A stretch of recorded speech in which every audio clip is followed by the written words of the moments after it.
Well, all right. Here we go. This is going to be fun.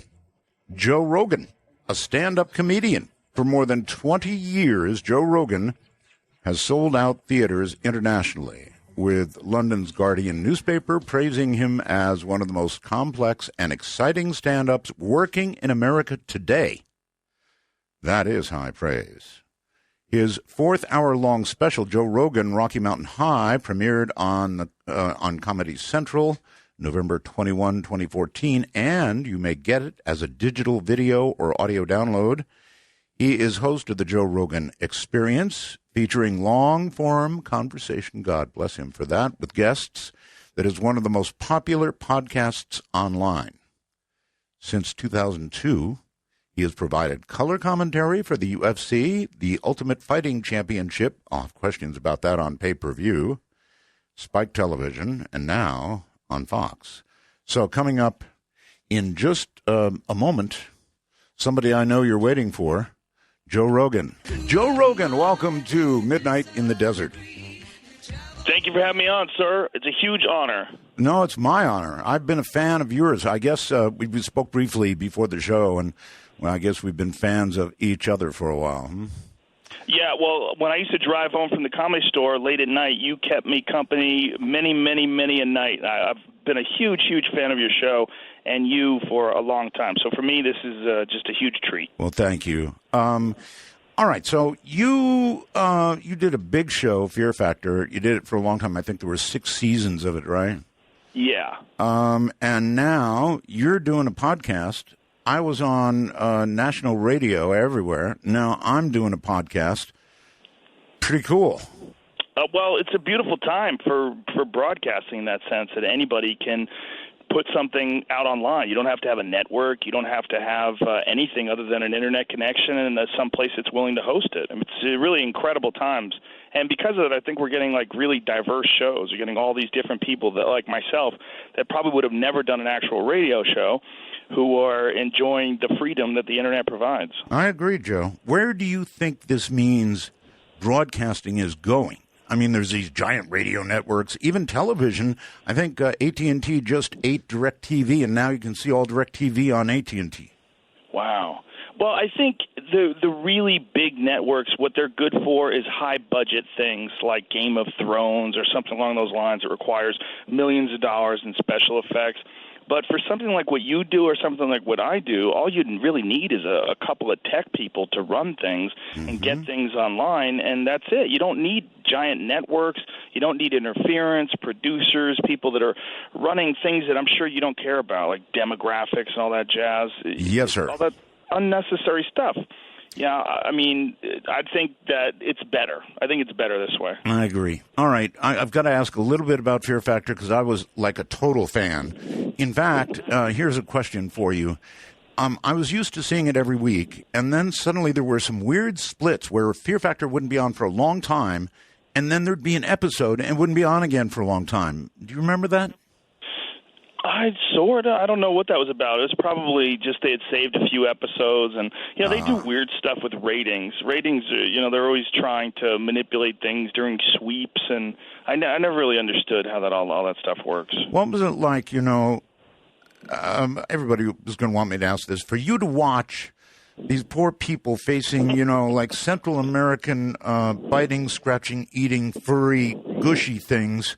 Carrying them with their mouth and then drinking a blender full of them or something like that. How was that? It was as bizarre for me being there, being the host of it, as it was for anybody to watch it. 90% of the time I would show up at work and I'd be just shaking my head going, I can't believe this is a real show. It was very, very strange. As a matter of fact, the reason why I was willing to do it in the first place was because I was convinced that it was going to be something that was only on the air for a couple episodes, and then I would have material to make fun of. I just thought it was something completely ridiculous. I'm like, there's no way this is going to stay on television. And then 148 episodes later. Yeah, that's right. Which brings me to this. With those kinds of shows, you kind of have to keep topping yourself a little bit, right? Yeah. Did it get to the point where you wondered if people would live through the next episode? Well, it didn't the first time around, but the second time around, we did it again for 7 more episodes, I think it was, in 2011, I believe it was. Right. And then I was worried because there were some episodes that we did where they really kept upping the ante further and further, and there was a few accidents where nobody got hurt, nothing serious, but it was like, wow, this is more risky than we ever did before, and I always felt like we got lucky the first time around. Especially, there was a few stunts like they had to ride bulls, and I'm like, that is just a risk. You're just rolling the dice. Oh, yeah. And anything can happen when you have a bull involved, as we've seen. I don't know if you've paid attention to the running of the bulls. It's one of the deadliest years ever. 11 people were killed in the running of the bulls this year. Yeah, I know, but I think that's sort of the earth evening things out. These people don't belong running in front of bulls anyway. I'm with you 100%. Kind of a cleansing. All right, so now you have this podcast, and I've heard that you do some paranormal occasionally. You do sort of everything, right?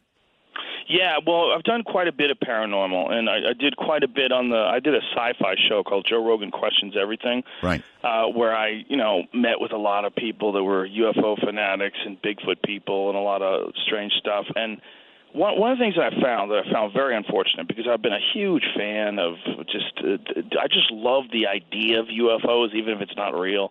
I love the idea of Bigfoot. I love the possibility of uncovering some massive mystery like that, of human beings uncovering something like that. Yeah, of course. But what I found doing the show that I didn't like was that there was a lot of what I was dealing with more than actual facts was psychology. And you get into the psychology of people that believe in things that don't necessarily make sense, where they're not looking at it objectively. Instead, they're like choosing to only look at certain information, or only look at certain data, and don't look at anything that conflicts with that. Yes, I know. Yeah, I know. It's a problem. It is a problem in ufology and all over the paranormal. But still, I'm one of those people who I want to believe there is something more. There has to be something more, I think. And I definitely want to. And if there isn't something more, then I guess we won't care. Yeah. I mean, wanting to believe is critical. I mean, it's of course. Who wouldn't want a UFO to fly right over the White House lawn and everyone to watch it on television? I think it would be a huge, unique bonding experience for mankind if we really were visited. It's like that famous Ronald Reagan speech during the Cold War, sure. How quickly we would abandon our differences with the Soviet Union if we were faced with a threat from another world. And we would, too. Oh, immediately. Right away, it would snap things into perspective. I think the idea of this whole entire planet as being one community would really come into focus if we really experienced something from another planet, a life form, a super intelligent life form, especially if we felt threatened by them. Well, we are a warrior-like people, and I speak of Americans when I say that. And I suppose as a world, we're a warrior-like people, so it figures we'd have to have a war to bring us together. Yeah, in a lot of ways. That's unfortunate, but true. All right. Do you do politics on your show at all? Well, I do a little, but, quite honestly, the game is so rigged. It's such a hustle. Well, it normally is. And the only thing I want to ask you is your view on Trump. Well, I like people that stir things up. I loved Ross Perot back when he was running for president because there was a guy that had a ton of money and really didn't need the establishment anymore. And I think there's, in some ways, you get that with Trump, and you get a guy who's going to be brutally honest about things, but you also get a guy talking about Mexicans being rapists and saying a lot of crazy stuff that people like. Well, he's in many ways like a lot of really wealthy, successful people. He's a buffoon because he's this guy with this tremendous ego because he's accomplished so much, and one of the ways he's accomplished it is by having this sort of bulldog determination and plow through no matter what, and that leads him to think that he can be the king of the world. And that's where he's at right now, pushing forward and trying to become president. And he's ahead in all the polls by a large margin. Right, like over double, I think, the next guy. So, yeah. Oh. It's early early. It's an early game, and we all know that sometimes it's not. It's like running a marathon. You see a guy sprint right out the gate, running full blast. You're Sure. like, well, how long can that guy keep that up? Most of the time, they can't. That's right. All right, let's switch completely subjects because I'm really interested in this one. Okay. You apparently have had experiences. Did you know Terrence McKenna? I didn't know Terrence, but I do know his brother Dennis. I've had his brother Dennis on my show a few times, but I was hugely influenced by Terrence's appearances on your show, in fact. Right. There's some MP3s floating around of him live from Hawaii, from the Big Island, on a broadband spectrum radio signal. That's right. Fascinating podcast radio show from back in the day. And I've listened to it many times. What an amazing man he was. And I, too, have, of course, I interviewed Terrence, and then I'm going to interview Dennis again. I've done it before. So I guess the big question is your experience, if any, with DMT. I've had quite a few. And, in fact, I have a DMT tattoo on my left arm. Because of one of them that I had was so profound that I just felt the need to mark it on my body because it was such an insane experience. That profound. Okay, can you actually explain that experience? It's very difficult to explain because it's the idea of DMT, when you hear about it from someone who's never experienced it, or rather when you try to explain it to someone who's never experienced it, it sounds like you're seeing some things that aren't there. Oh, well, you're into hallucinating. You're into escape from reality.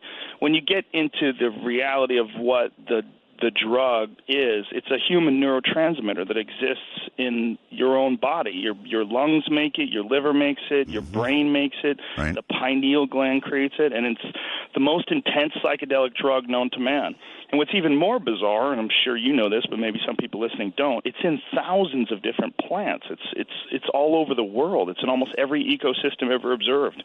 And they don't know why. It's a very bizarre and mysterious psychedelic drug that is also a massive part of the world that we live in. And when you take it, you experience something that knows everything, or at least appears to. They communicate with you in some sort of strange language. There's a lot of repeated themes. There's telepathic communication. There's some sort of way of expressing to you truth in some undeniable form, but with love and beauty and in impossible geometric patterns that are just fractal and floating through the air all around you. What it feels like is you in the presence of a higher power. It feels like what I would imagine it would be to make contact with some sort of a divine entity. And I think that when you look at all these different UFO abduction experiences that people have had that take place in the middle of the night where you're in heavy REM sleep, where many people believe the endogenous dumps of DMT are going on through the brain. Many people believe that it's responsible for dreaming. And I say believe because there's a lot of good work being done right now on this by Dr. Rick Strassman, his Cottonwood Research Foundation, and you can learn a lot more about the technical aspects of it from guys like him and from Dennis McKenna. But what it feels like when you're there is like you're communicating with God. I mean, that's really what it feels like. All right. For a lot of the audience that doesn't know, there are other hallucinogens, of course. For example, LSD, which was a very different and long experience, and mushrooms and so forth. But DMT is kind of in a different class, isn't it? It's rather short in duration. Yeah, very, very short. When you're smoking it, which is the way most people get it, it lasts about 15 minutes, and it's one of the reasons they call it the businessman's high. But it's really odd that they call it that because it's the last thing you'd want to do after you do it is do any kind of business. Right. But it's extremely transient. Your body gets rid of it and brings you back to baseline inside of 15, 20 minutes. Any danger? I think anytime you're dealing with something so mind-bogglingly extraordinary, there's the possibility that people with weak hearts, people that don't have the steadiest nerves, or perhaps maybe they don't have the best grip on reality. I think anybody that has real psychological problems should probably avoid psychedelic drugs until they've reached some form of stability in their life anyway. Have you ever had a flashback?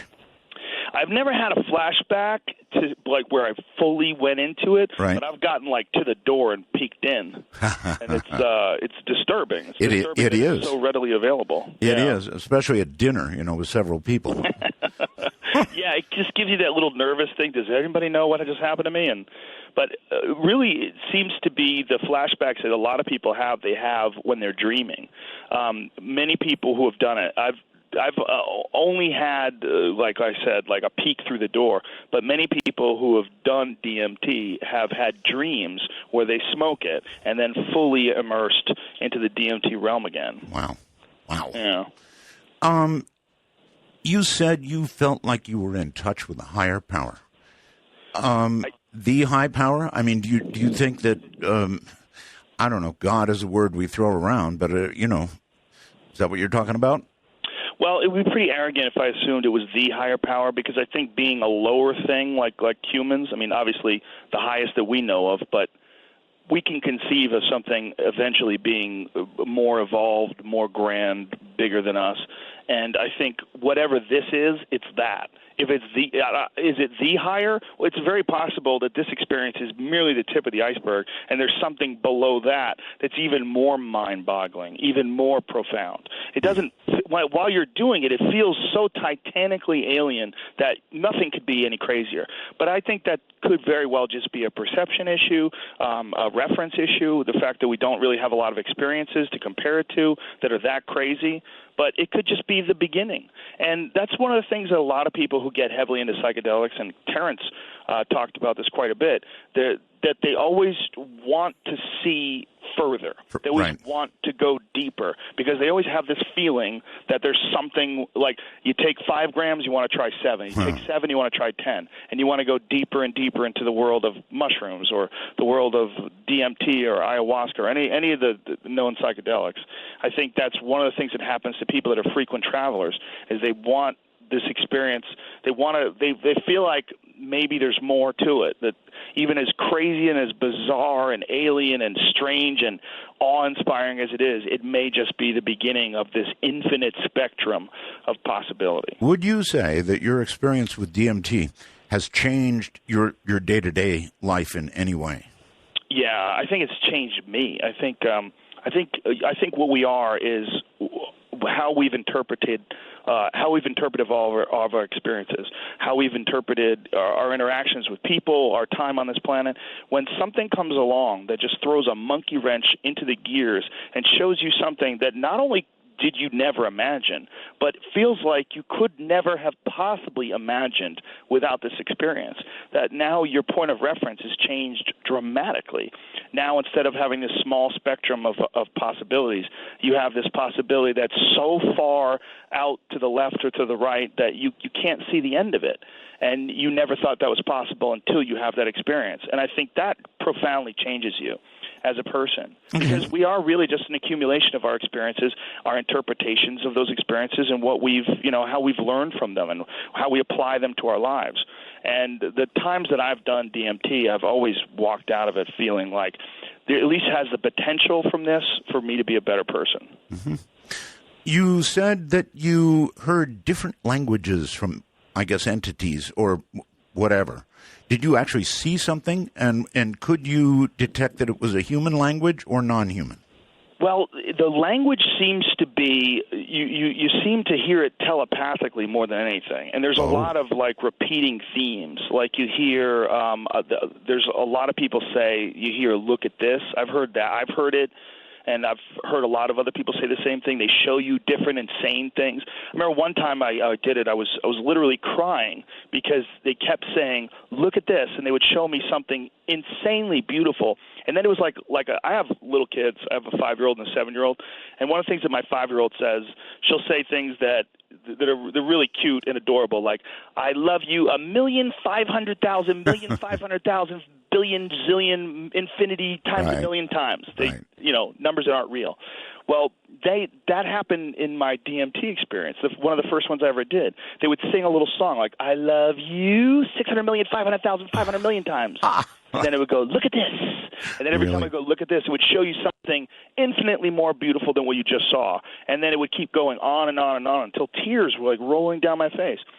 I think a lot of that, it's a sound. I mean, you're understanding what they're saying. You're understanding words, but I'm not exactly sure you're hearing it more than you're hearing it in your mind. And it's one of the reasons why I connect it to the UFO abduction experience, because one of the things that you hear from these people that have had these classic UFO abduction scenarios is telepathic communication, where there's words in their mind, and they're not exactly sure if they're hearing them or if they're being transmitted somehow directly to their consciousness. And that it kind of feels like that when you're doing DMT.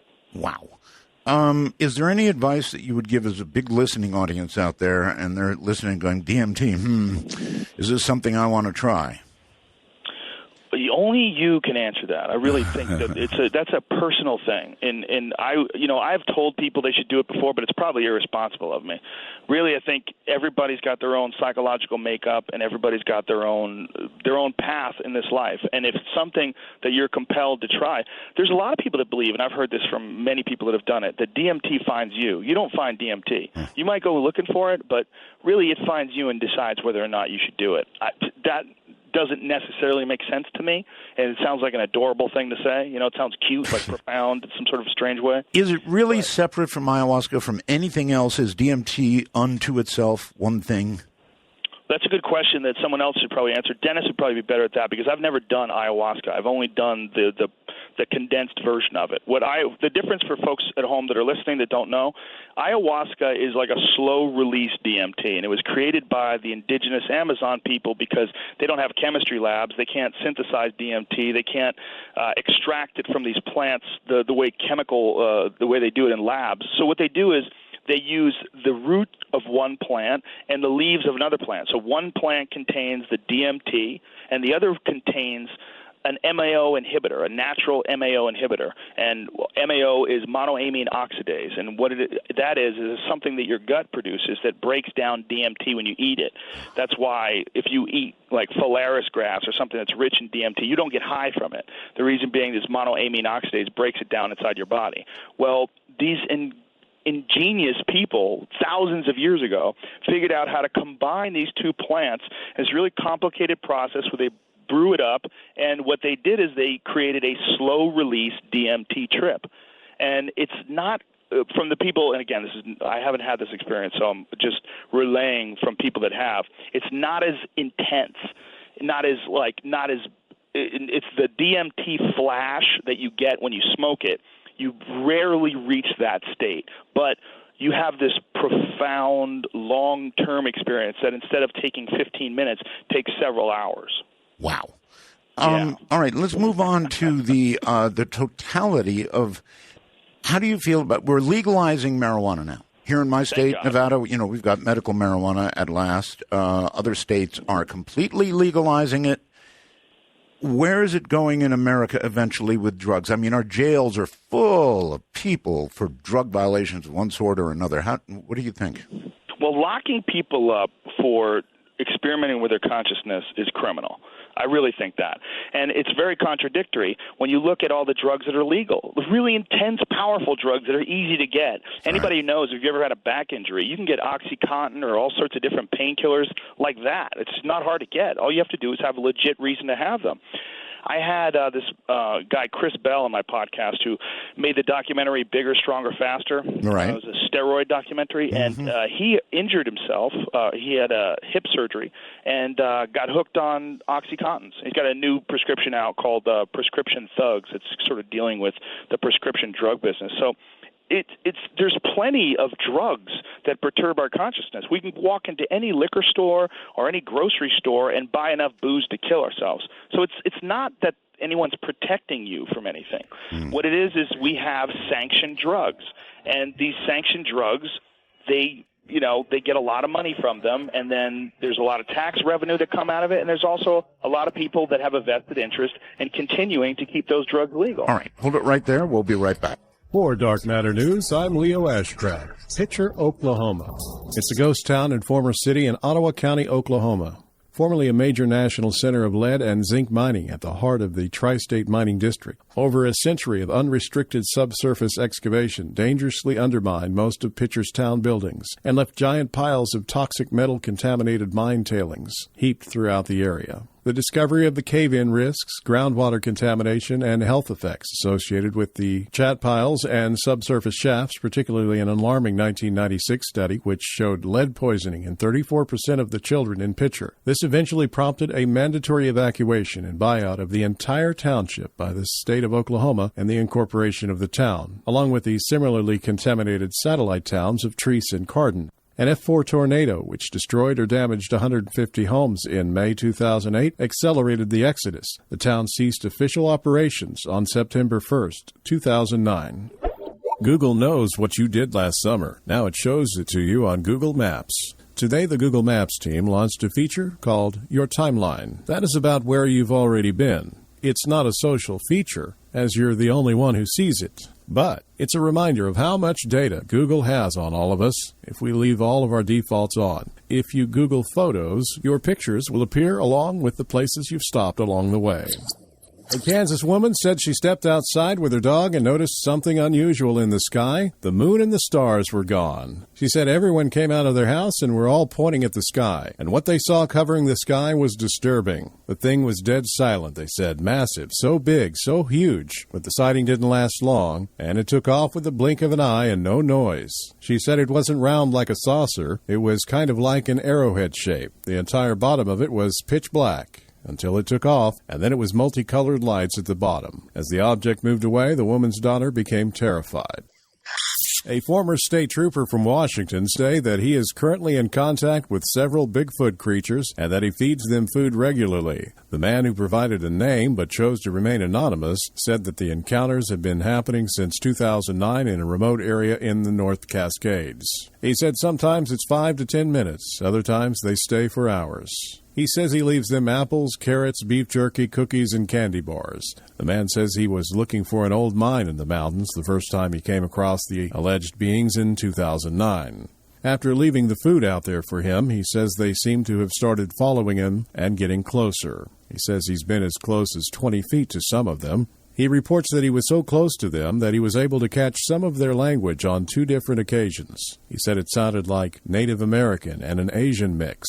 The creatures reportedly stand between 6 and 7 feet tall and probably weigh in at about 500 pounds, females being a little lighter. He describes them as having a human face, some with dark hair, others red or brown, probably about 3 to 4 inches long, adding that the females had small breasts. He claims he's not the only one to have seen the creatures in the area. Numerous people have also purportedly seen them while accompanying the man.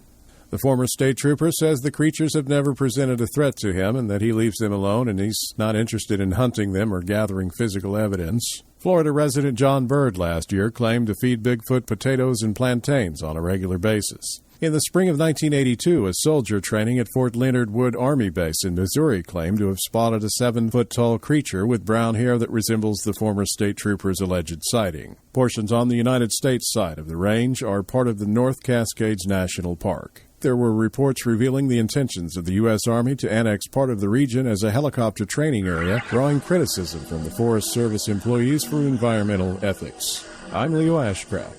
This has been Dark Matter News. Hey, Joe, what's your opinion of French dressing? French dressing? French dressing. It's Ranch dressing. Oh, ranch dressing. Yeah, ranch dressing. There's something there. Yeah, that's my friend Joey Diaz has he's got a quote that you can't really say on this radio show. Oh, okay. But it's either blue cheese with wings or then something explicit. But that's Joey Diaz. If you don't know who he is, he's the funniest person, I believe, the funniest person that's ever lived. When you do a podcast show, do you need somebody to bounce off of? I mean, do you do it absolutely by yourself, or do you have somebody? No, I almost never do it by myself. I've done a few in the early days by myself, but I either do them with just a bunch of different guests, or I do it with my occasional co-host, Brian Redband. I did one of them today with him, who's a longtime friend of mine, and we do one every week or so. We just go over crazy stories in the internet. You really need somebody, if you're going to do comedy, you really need somebody there, don't you? Yeah, but they're not always comedy. See, my podcast is very confusing. Like, so it's in the comedy section, but sometimes I'm talking to professors. Tomorrow I'm talking to Jeff Nowitzki, who is the guy who busted Lance Armstrong. Wow. And we're gonna talk all about the different performance-enhancing drugs they use in the Tour de France and how they avoid getting caught and what's going on right now in professional sports where they test and how they get around these things. He's a guy that was hired by the UFC recently to clean up the sport. The UFC has quite an image issue when it comes to performance-enhancing drugs. Mixed martial arts in general does. There's just so much on the line for these guys that a lot of them are willing to take chances with illegal substances. And we're going to discuss that tomorrow. So is the UFC real? Oh, it's 100% real. Yeah, 100% real, huh? 100%. Whereas regular wrestling. Well, have you ever watched the UFC? A couple of times, yeah. Well, you're up in Pahrump, right? You're right. up in. If you ever want to come down, there's a big event that's going on September 4th. I would love to have you come down and introduce you to the world of the UFC. And if you saw it live, you would not for a second think that there's anything fake going on. You know what some of the rep of regular wrestling was. I mean, so. Well, of course. Regular wrestling is entertainment. It's a choreographed entertainment show, no different than a play. And a lot of people love it. It's not my cup of tea, but a lot of people really enjoy it because it's fun, it's crazy, and it's wild. The UFC is very different. It's a much more primal experience, and it is absolutely 100% non-scripted and real. So, kind of like Fear Factor. in some ways, Fear Factor was scripted in the sense of we knew what the stunts would be, but as far as the reactions, yes, exactly. All right. All right, staying or extending from DMT, I understand that you have been, this really interests me, Joe, you experiment with sensory deprivation chambers. True? Yes, I have one in my house. I have one in my basement, and I have been a big fan of them. I first got one in 2002. I got my first one, and I had heard about them years before originally from that Altered States movie. Right. That was where I was first introduced to him, and then I got into John Lilly's books. I read some of his stuff on them, and then I realized that Altered States movie was actually based, a lot of it was based on him. The crazy. If you don't know who Lilly is, John Lilly was the guy who invented the sensory deprivation tank, and he was a pioneer in interspecies communication. He would do all these experiments on dolphins and trying to communicate with dolphins. And one of the things he used to do is he used to take LSD and set up a sensory deprivation tank near dolphins and try to communicate with them. Wow. Yeah, he was out there. All right, so describe to me the sensory tank experience. Is it warm water? Is it cool? Yes. Yes, okay. Yes, the water is the same temperature as the surface of your skin, which is about 93.5 degrees.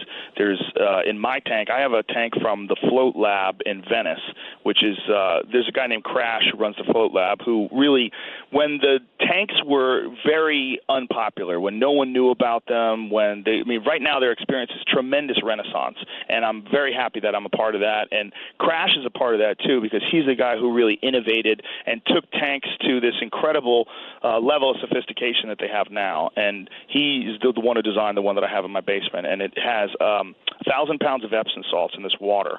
And the water is about a foot deep. And you just get in the tank, and because there's so much salt, you float. And because the water is the same temperature as your skin, right. Once you sit in it for a minute and you relax and stop moving, you can't really differentiate between where the water is and where the air is. It all feels like one thing. It feels like you're flying.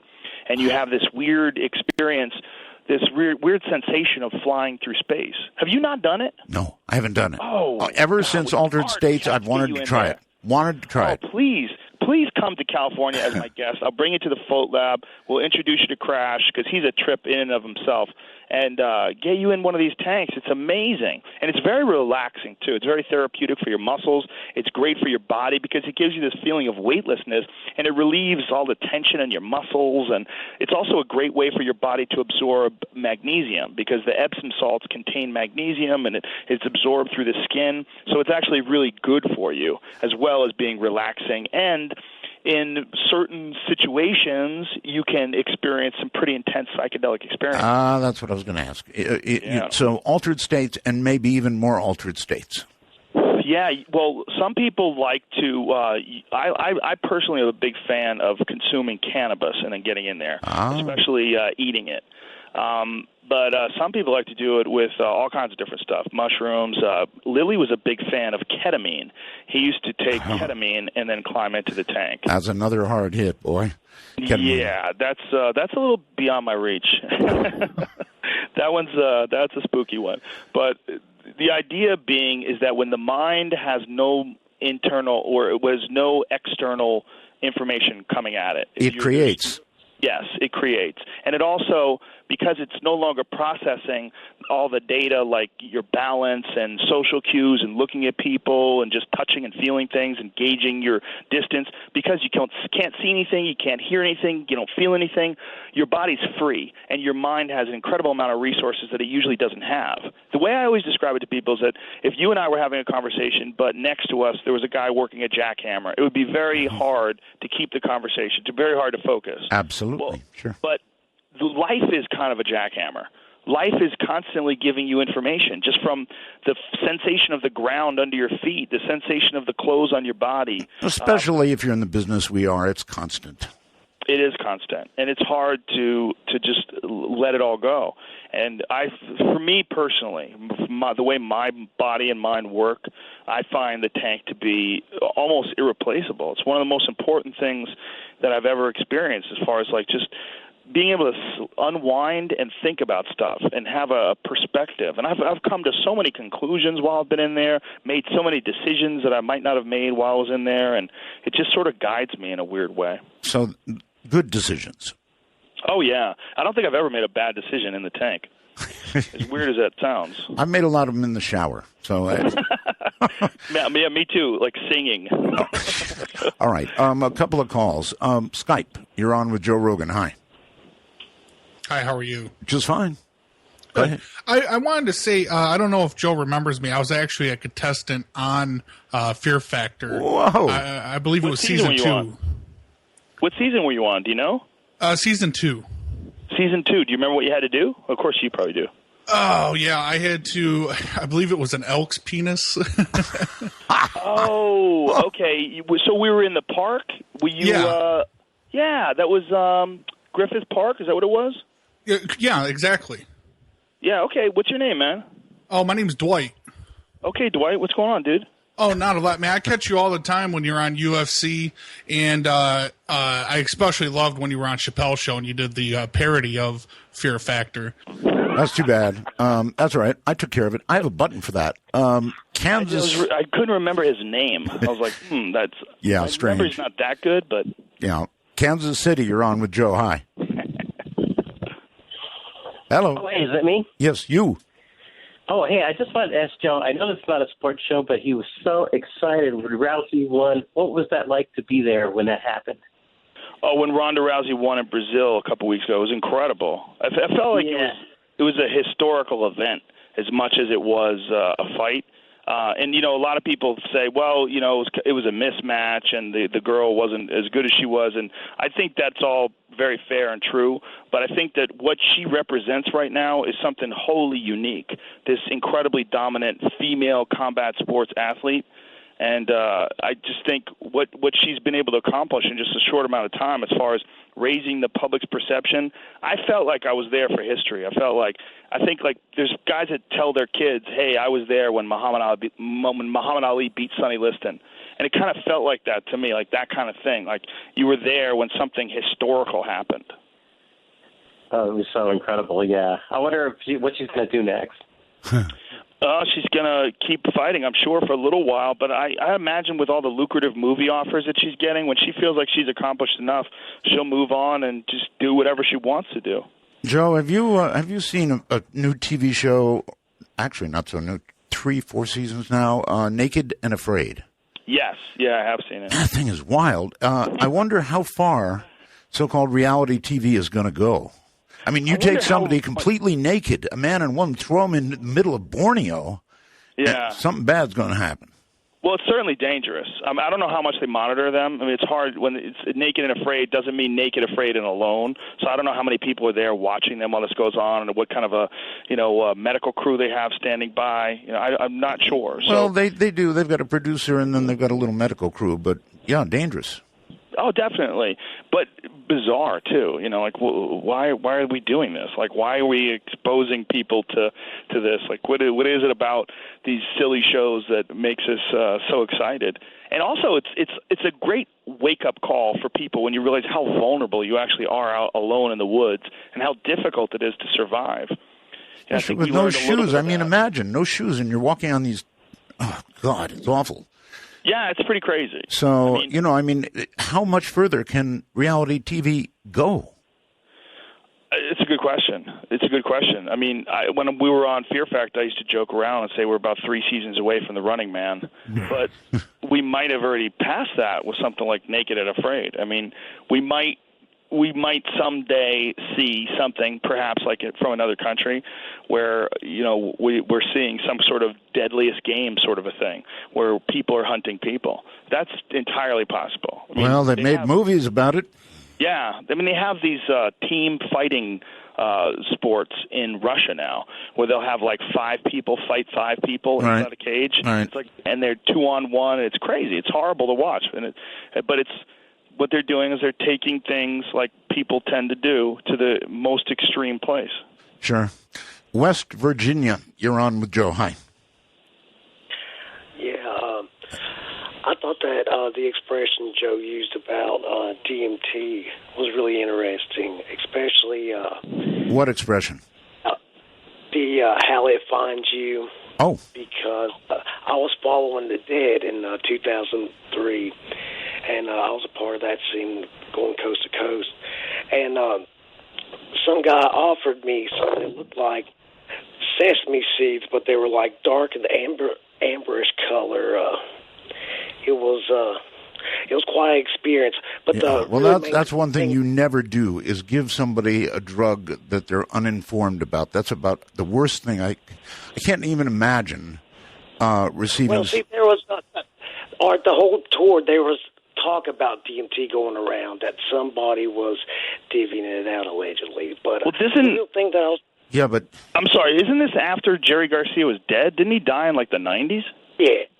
Yeah, but so they kept touring. Yes, because if you think about it, Joe, if you go back to the discography, there's the other 2 guys sung a lot too, just as much as Jerry. But the real point that I wanted to make tonight, to really open your mind up a little bit more, talking about the UFO community and stuff like that, is, I believe that mind-altering substances is a gateway, for us not to only be able to see interdimensional beings and extraterrestrials, but to communicate. But those substances are strong tools used in mind control and ritual abuse. And I'll take my comments off there. Thank you, guys. And I'm humbled to be talking to both together. All right. Thank you very much. So, Joe, what do you think? Well, I think there's definitely been some experiments for using psychedelic substances for mind control. That's a fact. There's a great documentary called The Net that is actually about the Unabomber, Ted Kaczynski, and Ted Kaczynski being a part of the Harvard LSD studies.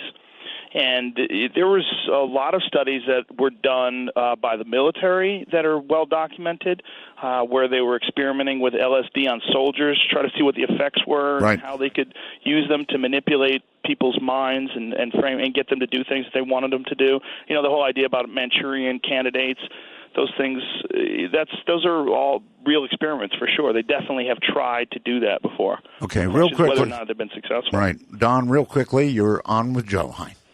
Hey, how's it going? Nice to see you back, Art. Thank you. Glad to be here. Joe, I have a UFC question for you, if you could answer that. Sure. A guy asked earlier about Ronda Rousey, and it got me wondering. You said it was really special being there, seeing her do that. Out of all the other fighters, fights you've seen, which ones felt the most supernatural? Like you were seeing something special, other than her. What are the top guys that just you felt like you were seeing something epic? Well, I never got to see Fedor fight in his prime. I would have loved to see that, but I did get to see Anderson fight in his prime. And Anderson Silva, who I think is the greatest of all time, I think he moved like a guy in a video game. He would do things that didn't seem real, like things that were from a movie. In his prime, when he was at the top, he was just spectacular.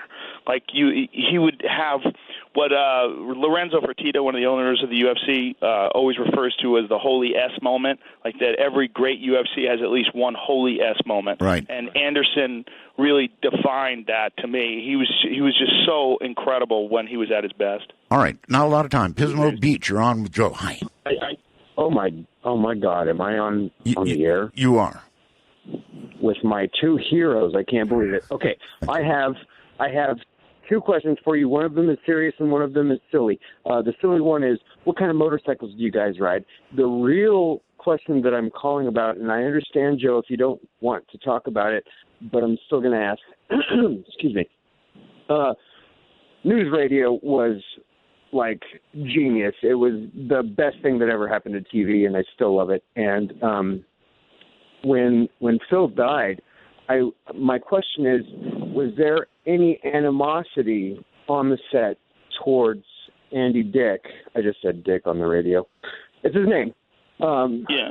But was there any of that? Because I know the rumors. I'm sure you do better than any of us do. That's my question. You mean the rumors that he got Phil's wife the drugs, and that's what led her to... I don't blame anybody for that other than his wife. And even his own wife was on a cocktail of SSRIs and cocaine, and she was probably psychotic at the time. It was a terrible, terrible event. To your first question, I don't ride motorcycles. So I don't either. I used to. I learned about gravel and motorcycles. That cured me. I came close. I took the motorcycle safety courses. I was thinking about buying one, and then two of my friends who had bikes, one got hit by a car and one fell on his bike and hurt themselves real bad. And I was like, yeah, I think I'm going to sit this one out. Yeah, I don't blame you a bit. So what does the future hold for you? More what I'm doing. I really enjoy doing the podcast. I really enjoy doing stand-up comedy. And I really enjoy working for the UFC. I'm very fortunate that I have these things that I enjoy very much as far as, like, my career. I've just been real lucky to be able to do a lot of fun stuff, and it's led me to be able to talk to you, which is one of the highlights. That's exactly how I feel about what we do. It's fun. I love it. Joe Rogan, man, thank you. And you know what? Sir. I may take you up. Honor. I may take you up on that offer about the tank. Please do. The tank and the UFC. Anytime you want. It's an open invitation. You got it. All right, coming up now, David Sereda. Believe it or not, kind of hate stuff. I really hate reading this. Began his career by being interviewed by me. For the first time in the year 2000, he was a regular guest on the show and has been since seen on Ancient Aliens, History Channel, TLC, Fox News, CNN, Toast for the past 15 years. David Sereda did his first radio show appearance in the year 2000 with me on the NASA UFO phenomena, the NASA STF-75 UFOs pulse, and the frequency use of pulsing by ETs. After seeing a UFO in '68 with dozens of other witnesses in Berkeley, David's first aspiration in life was to become an astronaut or to learn how to make ET contact. Interesting choice, but kind of related, really, I guess. He's studied world religions, meditation, yoga, nuclear fusion for nearly a decade with world-class physicists. He brings you his personal experience with ET contact and human transformation as well as scientific understanding. Hello there. Again, David did his first radio show appearance in 2000 with me. So it's interesting now to have him back. David, welcome back to the program. You are there somewhere. Hello? It was there probably you are. 1999 or 2000. Yeah. I can't remember. Well, a long time ago anyway. Yeah. All right. This is going to be an interesting evening. You have sent me some audio files, which I am prepared, by the way, to play when we get to that point. Mm-hmm. You're claiming, David, that you have made ET contact, right? I am claiming that, yeah. I mean, after an entire life of trying to figure this out, going back to my, UFO sighting in Berkeley in 1968, which was followed by contact with Pleiadian beings in my sleep at a time when there was no such thing as ufology and there was no such thing as, the Art Bell Show. So I didn't know where to go with it at the time. But it's taken me my whole life. I'm 54 this week to figure it out. Yeah, that's true. Before this kind of thing really began, there was nowhere to go, except maybe a psychiatrist by recommendation or something like that. Yeah, and my dad was getting his, we're Canadians who moved to Berkeley in 1964, and my dad, Lynn Sereda, was getting his PhD in psychology there. And when I told him and my mom that I saw the flying saucer, I mean, they didn't even say anything. They really didn't know what to make of it. But this was a daytime thing, walking home from elementary school at the in the East Bay near the Berkeley campus. We were living in the University Village, and everybody saw this thing. I mean, it looked like one of the Meyer craft, but this is 1967 or 68, so it's before he took all those photos. And in the following days, beings identified the Pleiades star system not using the name Pleiades. They were very tall and kind, and they paralyzed me in the very, famous classic case of sleep paralysis, and started showing me how their craft worked. And, right at that pivotal time in 1967, 68, my mom was divorcing my dad because... I was going to go back to you telling your parents. I mean, that's really something to do. Mom, Dad, I'm in contact with others. And then I suppose once you were out of earshot, they were asking each other, did you drop them? No, honey. Did you drop them? Wondering about you. How did they take it? Well, actually, my mom did drop me. She rolled me off the dining room table. She finally told me only a few years ago. Was it me? Was this? Well, obviously, far after you told them that. Yeah. Oh, yeah. I mean, it's no. They dropped me before when I was only a few weeks old. When my mom was changing the diapers, she didn't think babies at that age would roll over. And I rolled over and hit the floor, and she raced me to the hospital. Okay. But this was something everybody saw. I mean, there was pandemonium on the street. It wasn't the Goodyear blimp. This thing was a flying saucer, and the only thing I could relate it to was the Star Trek crew and the Enterprise, and no markings, not a single rivet. This thing was down close so that everyone could see it. And remarkably, many years later, I was lecturing at a UFO convention for Bob Brown in Nevada. Actually, one of the last conferences he ever did. I gave the very last lecture under Bob Brown in his entire career there. And this man approaches me in the elevator, and he said, I work at the Space Lab at the Lawrence Berkeley National Lab right up on the hill. Huh. And I said, oh, yeah, I've been there. I actually had lunch with Glenn Seaborg there, who was chairman of the Atomic Energy Commission under Kennedy, Johnson, and Nixon, and the scientist who discovered the explosive type of plutonium, won the Nobel Prize. And I said, I even told Glenn Seaborg, that I saw the UFO, and this lab would have had a good view of it. Well, this gentleman told me, I work at the lab. I'm a scientist at the Space Lab. And in 1972, all of us saw a flying saucer come right up to the window. And that would have been a great, many very, very prominent scientists working up at that lab who saw it. And how many of them wanted to talk about it? And not one. Yeah. And Seaborg didn't look at me crazy that day when I said I saw the saucer. He said his assistant, Albert Giorso, had 37 levels above top secret, he told me Seaborg had. And Seaborg said, there's nobody working on anything like that in our government. So he said, I don't know what it was. Was it Close Encounters of the Third Kind? I think it was, where they were showing the air traffic controller and the plane saw a UFO just right by it. The controller said, you want to report this? No, I don't want to report one of those. Well, that's my favorite movie of all time, so I know that scene so well. And exactly. So what do you do in 1968? There's no UFO conventions that I knew of. I mean, I'm a kid, and they're appearing to me over and over, and I'm starting to play kick the can and hide and go seek with my friends. We moved to the San Francisco side of the Bay. We were living on the Berkeley side at that time. And I'm counting to 100, looking at the Pleiades and remembering the star system, remembering them. And replaying the memory of the flying saucer in my head over and over and over again. And I would never even blink the rest of my life until in 1972-ish, 73, the Meyer story was on the news in Canada. We moved back to Canada to live with my real father because my mom divorced again. And then I said, oh my God, that's what I saw. So that was the beginning of being able to place the experience. But to not make contact with them again my entire life didn't make any sense. Why would they, single me out in the crowd? And I don't know how many other kids or people. They always single people out. No question about it. Listen, let me back up a little bit. You're going to talk a lot about quantum physics, I believe, tonight, in the sense that you believe that quantum communication is going to be possible. Is that correct? Electrically possible, yeah. Electrically, okay.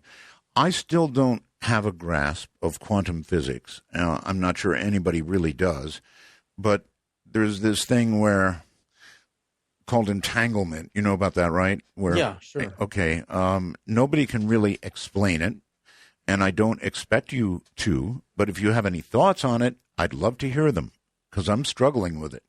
Well, okay, so going back to the time of Einstein and many of his co-researchers, and Einstein was not an educated physicist. He was self-taught, self-educated, right, and became a Nobel Prize winner. And all his peers, who are in my appearance, in my mind, are much more brilliant than he is.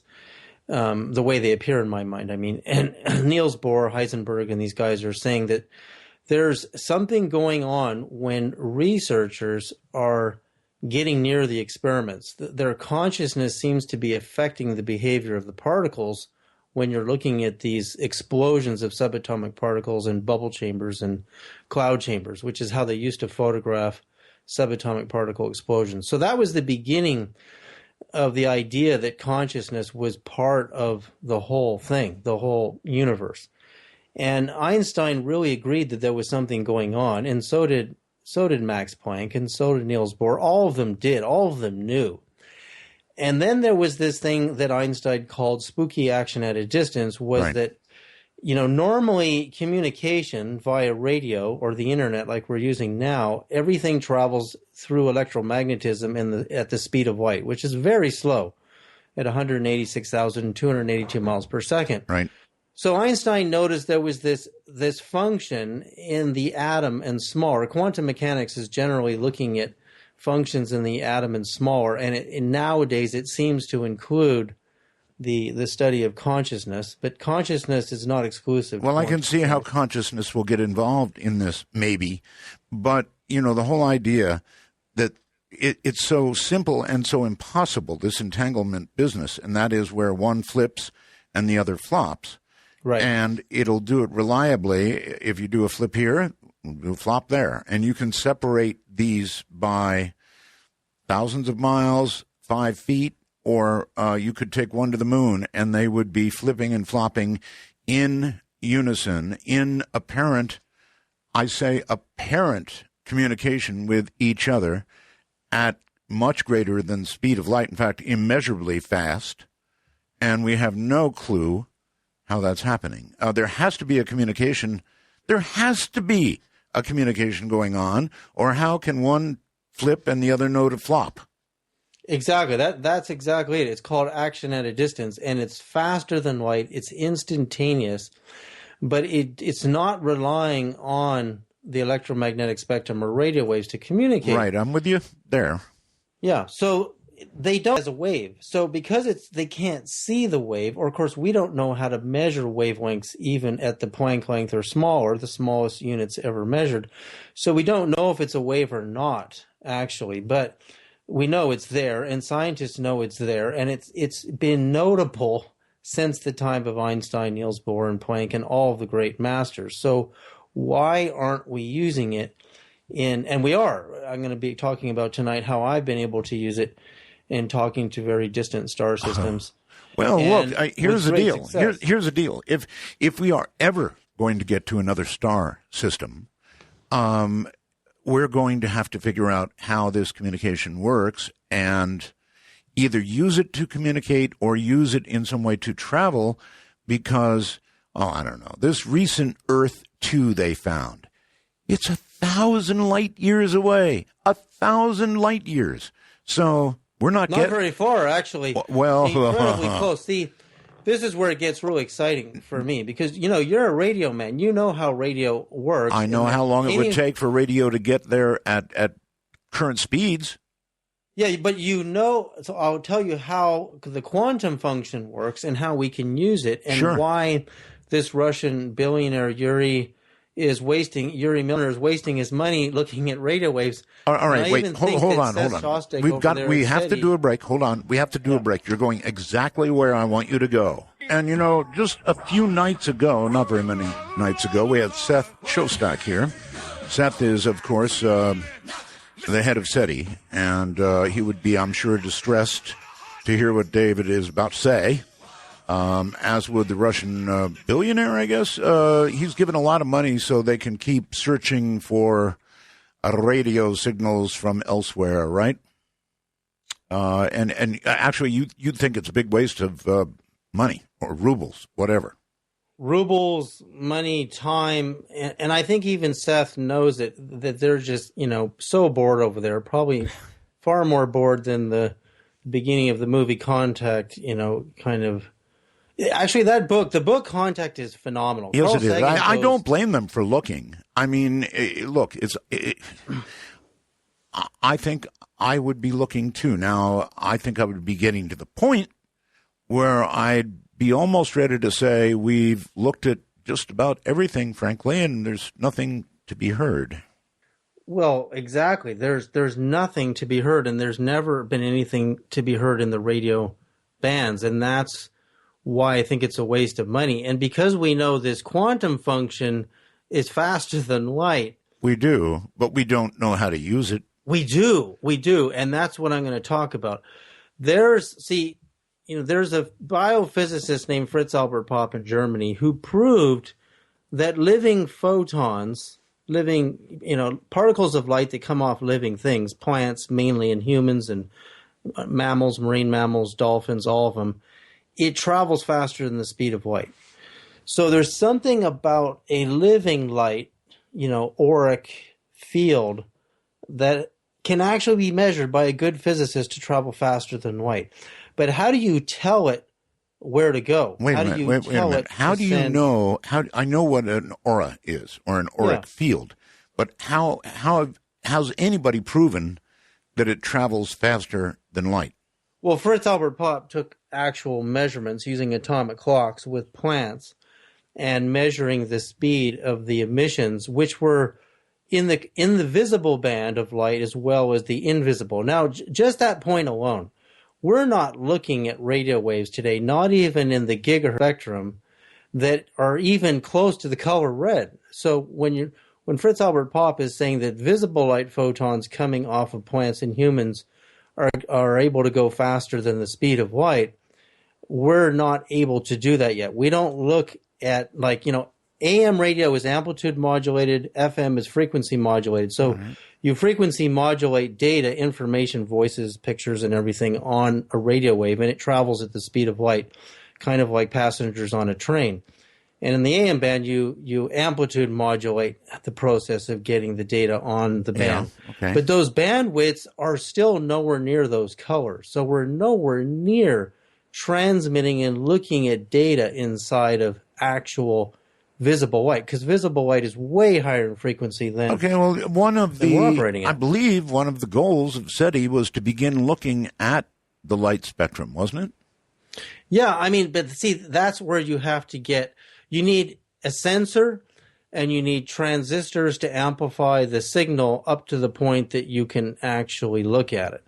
And transistors are getting so small now. Like a single Intel computer chip has billions of tiny quartz crystal transistors floating on it, and it's all made, literally it's made under microscopes. You can't see these transistors anymore. I remember the first transistor radios when they came out and they replaced the tubes, and because they found crystals have tons of unbound electrons floating on their surfaces. They're very powerful, crystals are.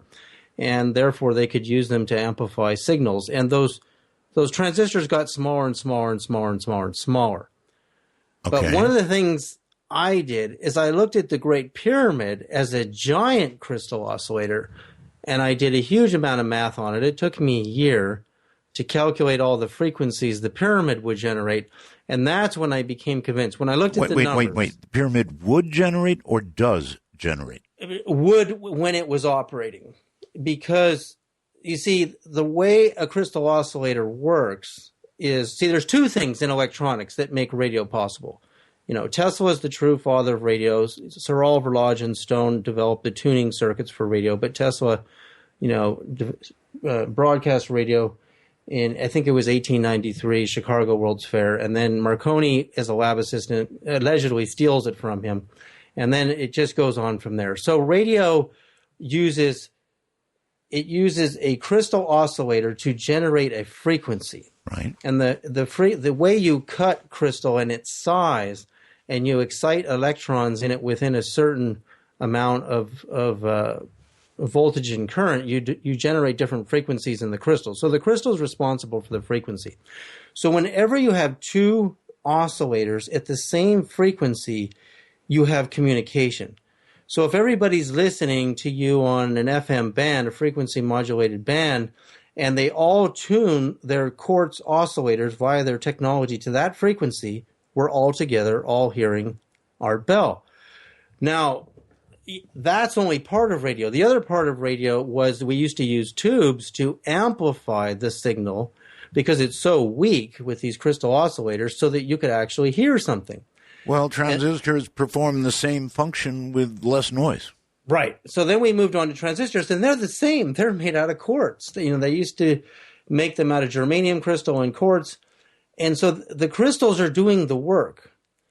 And they're doing the tuning and the amplification part of the job. Okay. But they don't have the ability to go faster than light. And this is where it's starting to get really interesting, because what I did it was before 2010, on my birthday, which is this Friday, years ago, I decided to actually calculate the frequencies of the Palladian star systems. And I knew how to do it because NASA uses this system called parallax to determine the radius of the star. And they know the radius of 5 Palladian stars 440 light years away. So you're talking about this new exoplanet that's 100,000 light years away. So 1,000 light years away. 1,000 light years, yes. So the Pleiades are 440-ish. There's different depths of stars. But if you know the radius, you can calculate the frequency really easily. So I calculated the frequencies of 5 Palladian suns because NASA knows the radius of 5 of them. And I immediately understood that, first of all, that Tesla actually measured the frequency of the Earth, and Schumann confirmed it, and that every planet and every star has its own frequency, and they're all different because they're all different wavelengths. They're all different sizes. Yeah, that makes sense. So you take the circumference of the Earth, the speed of light divided by that. It doesn't matter whether you do it in metric or feet and inches. If your resolution's good, you get the same frequency. So I did that for Pleiades, and then I had to do this mathematical scaling technique to scale up the sides of the sphere on the stars, and I generated the frequencies of the Pleiades. And what does radio tell us? It tells us that any two frequencies generated that are the same regardless of their distance, you have communication, at least at the speed of light, and that would be too slow with Pleiades. But my body's biophotons send signals faster than light according to quantum mechanics and according to Einstein and according to... Okay, I am not familiar with anybody who has measured, and if you can point me in the direction, I'd be glad to read about it, but our auras, they do exist, they can be measured, but I don't think we know the speed of the emission from them. Yeah, that's Fritz Albert Popp, German physicist, very good physicist, classically trained. He's the one who did it. He's the first one who did it. How in the world, you said using an atomic clock? Sure. You use atomic clocks to measure the speed of a transmission of a signal to a receiver. And that he did over and over again. So what he's saying is very remarkable, because Einstein's saying we don't know what the function in quantum mechanics is, that this action at a distance, that if you flip this, particle over on, and it was entangled with another one, regardless of their distance, they respond instantaneously. And then they did experiments with mothers and baby rabbits where they connect their nervous system to electrodes, and they read it on an EEG. If you pinprick the baby, the mother responds instantly, not at the speed of light, instantly through this function. So I might buy that, and that somehow brings us to the consciousness thing, I think. It does, and that's where, now Google this, everybody. Google DNA transistors, and you're going to see, this happened years ago, that the military was developing transistors that interfaced with living tissue because of exactly what I'm talking about. Living tissue has the ability to do this. And you're going to start to see why Colonel Philip Corso said that the Roswell ETs were half living, half technology, half literally solid state technology. And I've had a lot of people on recently that have sort of debunked Corso. You're obviously not one of them. Well, I'm really deep into Roswell. I mean, I have a lot of data from my friend Boyd Bushman at Lockheed, who passed away. And they, all right, you could really go into this. I mean, well, we could. Hold on. We're at a break. For Dark Matter News, I'm Leo Ashcraft. Is our universe a fake? An elaborate computer simulation? Philosopher Nick Bostrom, director of the Future of Humanity Institute of Oxford University, describes a fake universe as a richly detailed software simulation of people, including their historical predecessors. He says this fake universe was created by a very technologically advanced civilization. David Brin, sci-fi writer and space scientist, relates the Chinese parable of an emperor dreaming that he was a butterfly, dreaming that he was an emperor. In contemporary versions, Brin said it may be the year 2050, and people are living in a computer simulation of what life was like in the early 21st century. Or it may be billions of years from now, and people are in the simulation of what primitive plants and people were once like. David said he began bemused. The notion that humanity might be living in an artificial reality, a simulated universe, seemed sophomoric, at best science fiction. But speaking with scientists and philosophers on Closer to the Truth, he says he realizes that the notion that everything humans see and know is a gigantic computer game of sorts, the creation of super smart hackers existing somewhere else, is not a joke. Exploring a whole world simulation, he says he discovered, is a deep probe of reality. Check out the video from Closer to the Truth at darkmatternews.com. Well, we might be a little closer to interplanetary travel after scientists have recently confirmed that an electromagnetic propulsion drive, which is fast enough to get to the moon in 4 hours, actually works. The EM drive was developed by the British inventor Roger Shawyer nearly 15 years ago, but was ridiculed at the time as being scientifically impossible. It produces thrust by using solar power to generate multiple microwaves that move back and forth in an enclosed chamber. This means that until something fails or wears down, theoretically the engine could keep running forever without the need for rocket fuel. The drive, which has been likened to Star Trek's impulse drive, has left scientists scratching their heads because it defies one of the fundamental concepts of physics, the conservation of momentum, which states that if something is propelled forward, something must be pushed in the opposite direction. So the forces inside the chamber should cancel each other out. In recent years, though, NASA has confirmed that they believe it works. And this week, Martin Tajmor, a professor and chair for space systems at Dresden University of Technology in Germany, also showed that it does produce thrust. It seems like close encounters of the window seat kind are happening more frequently these days. Videos have been released of 3 different UFO sightings near commercial aircraft that have occurred over the past several months, with more undoubtedly unrecorded or unreported. What's causing this sudden attraction of UFOs to airplanes? The most recent sighting has been getting a lot of publicity since it occurred at JFK Airport at New York City while the plane was taking off. The video taken by an anonymous plane enthusiast shows a Virgin Atlantic plane rising in the sky on July 7th and then being overtaken by a UFO seen flying above it. The cigar-shaped object is too close to be another commercial aircraft, and no military jets were reported in the area. The next two sightings took place in England, one from June 12th over Lambourne, England, showing an airplane passing by a UFO, and the third sighting was made by a passenger inside a plane flying over Liverpool. There's been no definitive identifications of any of these UFOs seen accompanying or passing the planes. Commercial and military pilots admit they see a lot of UFOs, but sightings by passengers and ground witnesses are less frequent. So what do you think these objects are? Why are they hanging around airplanes? Check out the photos and videos at darkmatternews.com and let us know your opinion. I'm Leo Ashcraft for Dark Matter News.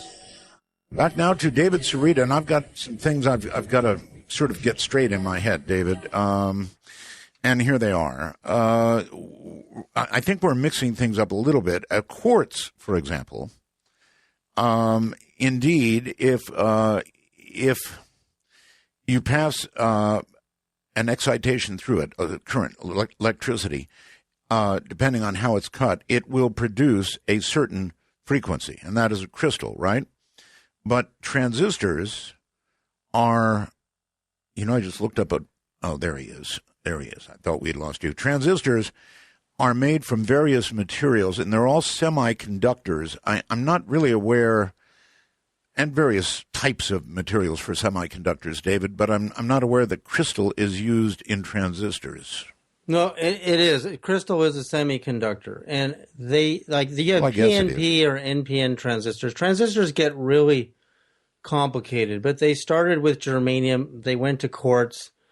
And, John Bardeen, Will Bratton, and one other physicist were the true fathers of the first transistor, which is 1947, by the way, and when it was invented.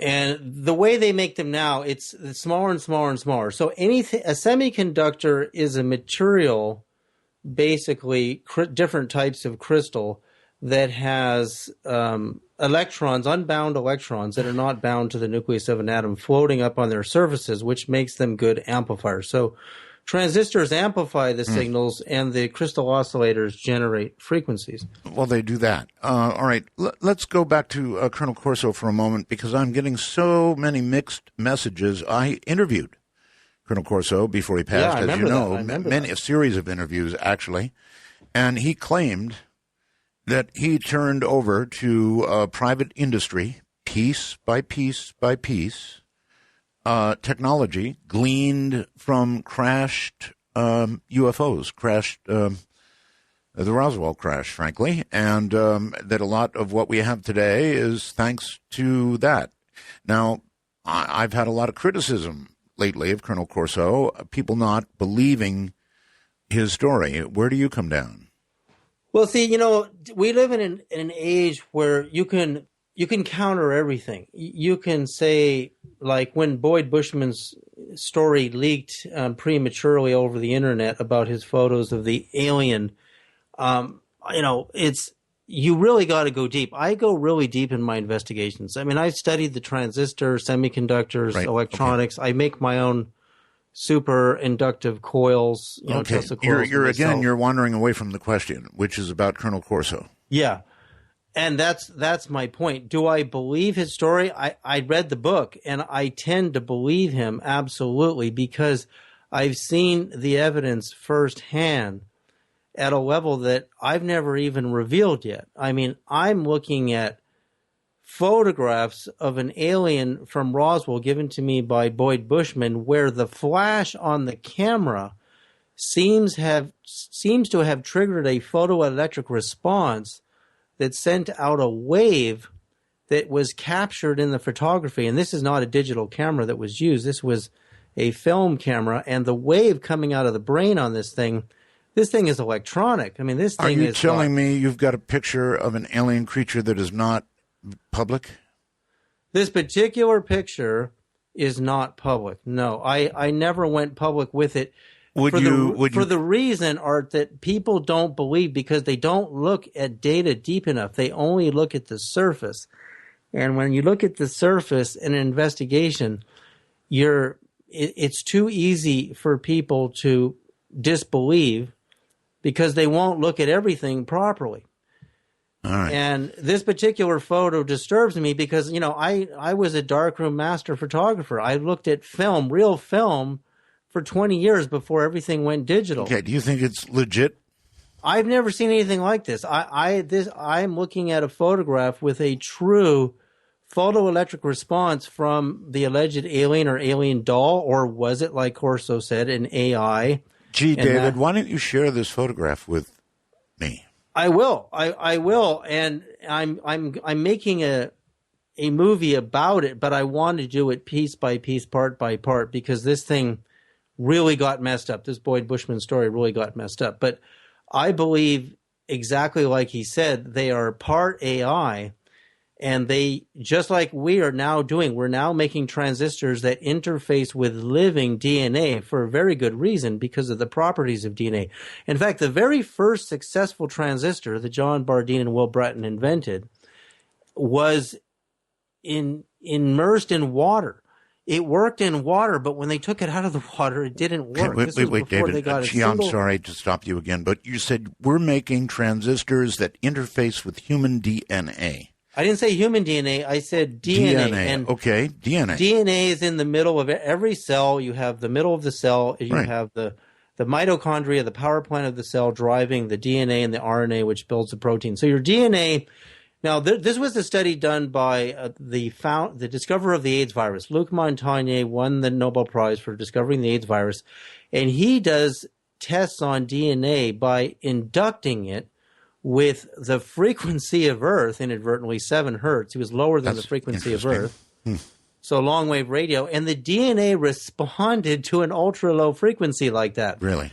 And that was shocking. Actually, that's not shocking. I mean, why would that be shocking? We are creatures of the earth. We come from the earth.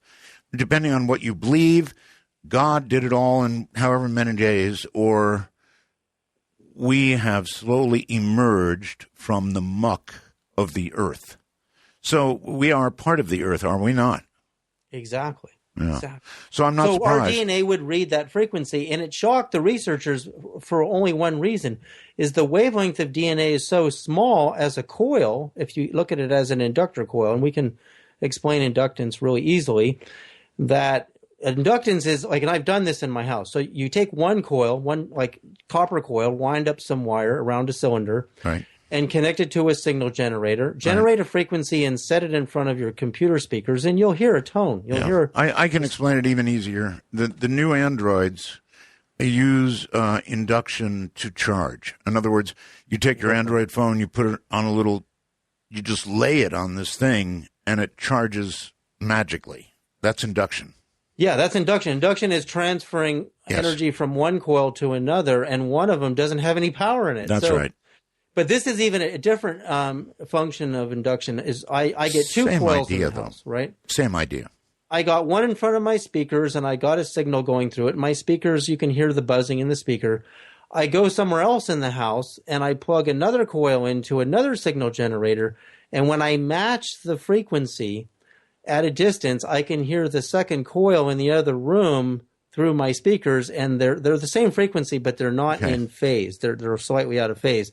That would and make that's sense. Because when you have any two oscillators of any kind, it doesn't even have to be quartz, that are the same frequency, you've set up a line of communication. Okay. So that's where it gets really interesting when you get into the subject of induction, transferring energy from one coil to another. Because if human DNA can be inducted by the frequency of Earth, which it makes sense, like you just said, right? Yes. And the frequency of Earth is where we dream. 7.83 hertz is fundamental, but it actually there's a whole range of frequencies because we have a sphere. When you have a sphere, your wavelength at your equator is like 7.5 hertz, a little under 7.5. And then by the time you're in Norway, you've got really higher frequencies up there. But what's amazing about the frequency of Earth and the fact that DNA will read it is phenomenal. Because what that means, Art, is what I did. This is an experiment I just did recently. I take the wavelength of Pluto because we were going to Pluto with New Horizons, and I did this right in tandem when the New Horizons was going by Pluto. I'm lying in my bed. My daughter's asleep next to me and my wife, and I'm pulsing my body with one of my transmitters with the frequency of Pluto. And suddenly I go out of body. I'm at Pluto, and I'm behind Pluto looking towards the sun. And Pluto has a huge atmosphere and all these beautiful colors. And in 5 seconds later, I'm back in my body. I'm like, that was perfectly clear. I was out in space looking at Pluto, and NASA doesn't believe it could have an atmosphere. How could it have an atmosphere? It's an icy planet.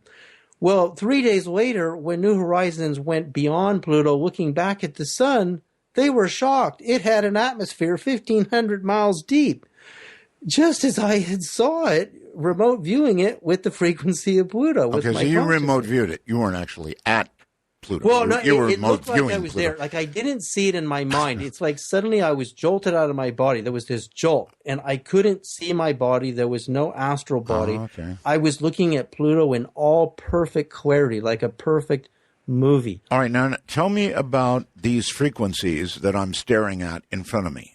Okay, what you're staring at is quite amazing because, you know, using this system called parallax, NASA knows the radius of 5 Palladian stars. So let's start with Pleiades, and the biggest star in Pleiades is Alcyon. And Alcyon, what I've given you there are the tones where I take the wavelength of the star, and at the equator you would never hear that because that's ultra, very low frequency radio bands. Typically VLF is 3 to 30,000 hertz, and Earth is 7.83 hertz. So look at the size of Earth. So when you look at the size of a star, and the Palladian suns are younger and bigger than our sun, they're very low frequencies. But the higher up the side of the star you go, the wavelength gets smaller and you can hear it. All right. And in fact, NASA actually recorded using a satellite the emissions coming from our sun and recorded the sound of our sun, which means all stars. Right, we have that also. Let's do one at a time. You're claiming that the sound I have here from Pleiades. And it's based on the mathematical radius of those 5 suns scaled. So when you play this, a lot of the file is inaudible, but it will transmit when you play it. The part that you're hearing is the higher, frequency bands up near the top, near the poles of the stars. All right. My question is, where did you obtain the recordings we're about to play? I didn't obtain the recordings. What I did is I got the radius on NASA's website, and based on the radius, I calculated the frequencies, scaled the frequencies mathematically, and then generated them in a frequency generator and recorded it. Okay. So I did it mathematically. So then we've got the frequency, according to you, of Pleiades, or it's Alcyon, right? Yeah, it starts with Alcyon. You're going to hear 5 tones, right? And they're all different because each one of those Palladian stars are different sizes. And how will this affect people? Well, what it actually does, especially if you induct the frequencies into people, is you start tuning to that star system, right? So your brain and your nervous system starts becoming tuned to Pleiades, and that's how I made contact with Pleiades. All right. I'm going to play this first one. Is that all right? Yeah, there'll be 5 tones. I understand. Okay, here we go. Here, everybody stand by, and whatever happens, I guess. I didn't like that last one so much. Yeah, actually, they sound... If you listen to the sound of the sun, it's pretty powerful. That's where we're going next. You say this is the sound or the frequency of our own sun. What we're about. Well, it's a blend. You see, you never get one frequency in a sphere. You get a huge bandwidth of frequencies, and that's why you get a scaling of frequencies. So NASA did this recording of our sun that you're going to. Of our sun. Okay, this is from NASA. Is that correct? Yeah, it is from NASA. Here you go, folks. We've got awfully good audio equipment, frankly. Awfully good. I wonder if that's coming through. People will have to tell me on the wormhole if that's actually coming through. Our audio gear really is good, but you know what? The sound of the sun does, to me, sound like the sun. It really does. If you think of the desert and a really radiating, horrid, hot day, it might sound like this. sweat on the brow. Hot. Yeah. See, what NASA did there, Art, is you normally wouldn't hear the wavelength, so they compressed the data so that it was a little more dense. But actually, Pythagoras said in deep meditation, he actually heard the sun. He's one of the first to say it. In the Rig Veda, one of these ancient Hindu manuscripts, the mantra Om that people chant is actually a resemblance of the sound of the sun itself.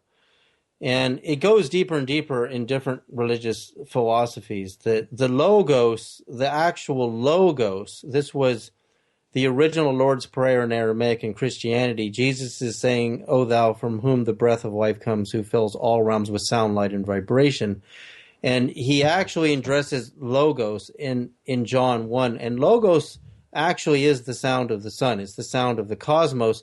But for us, actually, all of the planets are making sounds and frequencies, and so is the sun. Right. What's remarkable, when I measured the wavelengths of all 9 planets, they match perfectly with all 5 human brainwave states. And that cannot be a coincidence. That is really interesting, actually. Yes. It's tremendously interesting. And the fact that we dream at the frequency of our own planet means, do Pleiadians dream at the frequency of their planet and their sun? And do all beings who live all over the universe That would be dream? Logical, certainly. It would make sense. In other words, we're all products of theta. We don't dream in delta. We dream in theta, the frequency of Earth. And there's a huge bandwidth there. It's not one frequency like a lot of people think, 7.83. There's bandwidth. Jupiter and Saturn are deep delta planets. Mars is alpha beta. Mercury is like just under 20 hertz, where we allegedly start hearing, although I can hear much lower frequencies than that. And when I measure, I take NASA's radius. So here's how you do the frequency at the equator. You just take NASA's radius, which is exact on the 9 planets, and you go times 2 to get the diameter of the planet, times pi to get the distance around the planet. Now you take the speed of light divided by that, and that's the resonant frequency of the standing wave at the equator. But because it scales, the distance around the Earth gets smaller as you get near the poles, you get this huge range of blending, pulsing frequencies. So that's what I did for Pleiades. I did it for Sirius A and B. And I've got Sirius A and B here. Is it long? Do I have time? No, it's very short, very short. Very short. All right. It's a sample, yeah. Let's do it. Here it comes. This will be... Okay, so that's Sirius A and B. Is that correct? And B is almost the same frequency of Earth. I mean, Robert Temple brought this up in the Sirius Mystery. It's so close to our frequency because it's such a tiny little star that in a way we're already naturally tuned to it. And it makes sense because if you zoomed out in space and you look back at our sun and you look at Sirius A and B and Alpha Centauri, we're like a little constellation. The distance between our stars is very similar to the distance between different Pleiadian suns in that little cluster. So we're so close. Like when you look at how each star is a different size, and that was actually breaking up a little bit. There's a little bit of scratching going on in there, and because they're very powerful frequencies. But anyway, when you hear them in all their purity, they're with good speakers and everything. They're very, very nice tones.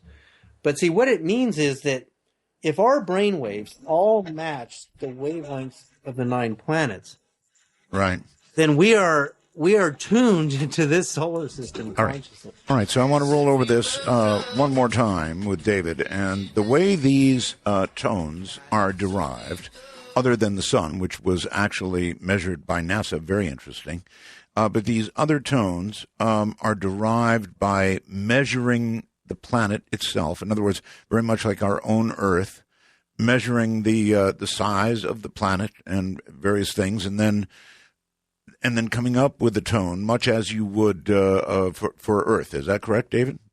The wavelength, you can even read this on Wikipedia, that the circumference of the planet is the basis for the frequency, because the electromagnetic signal is basically oscillating around the planet.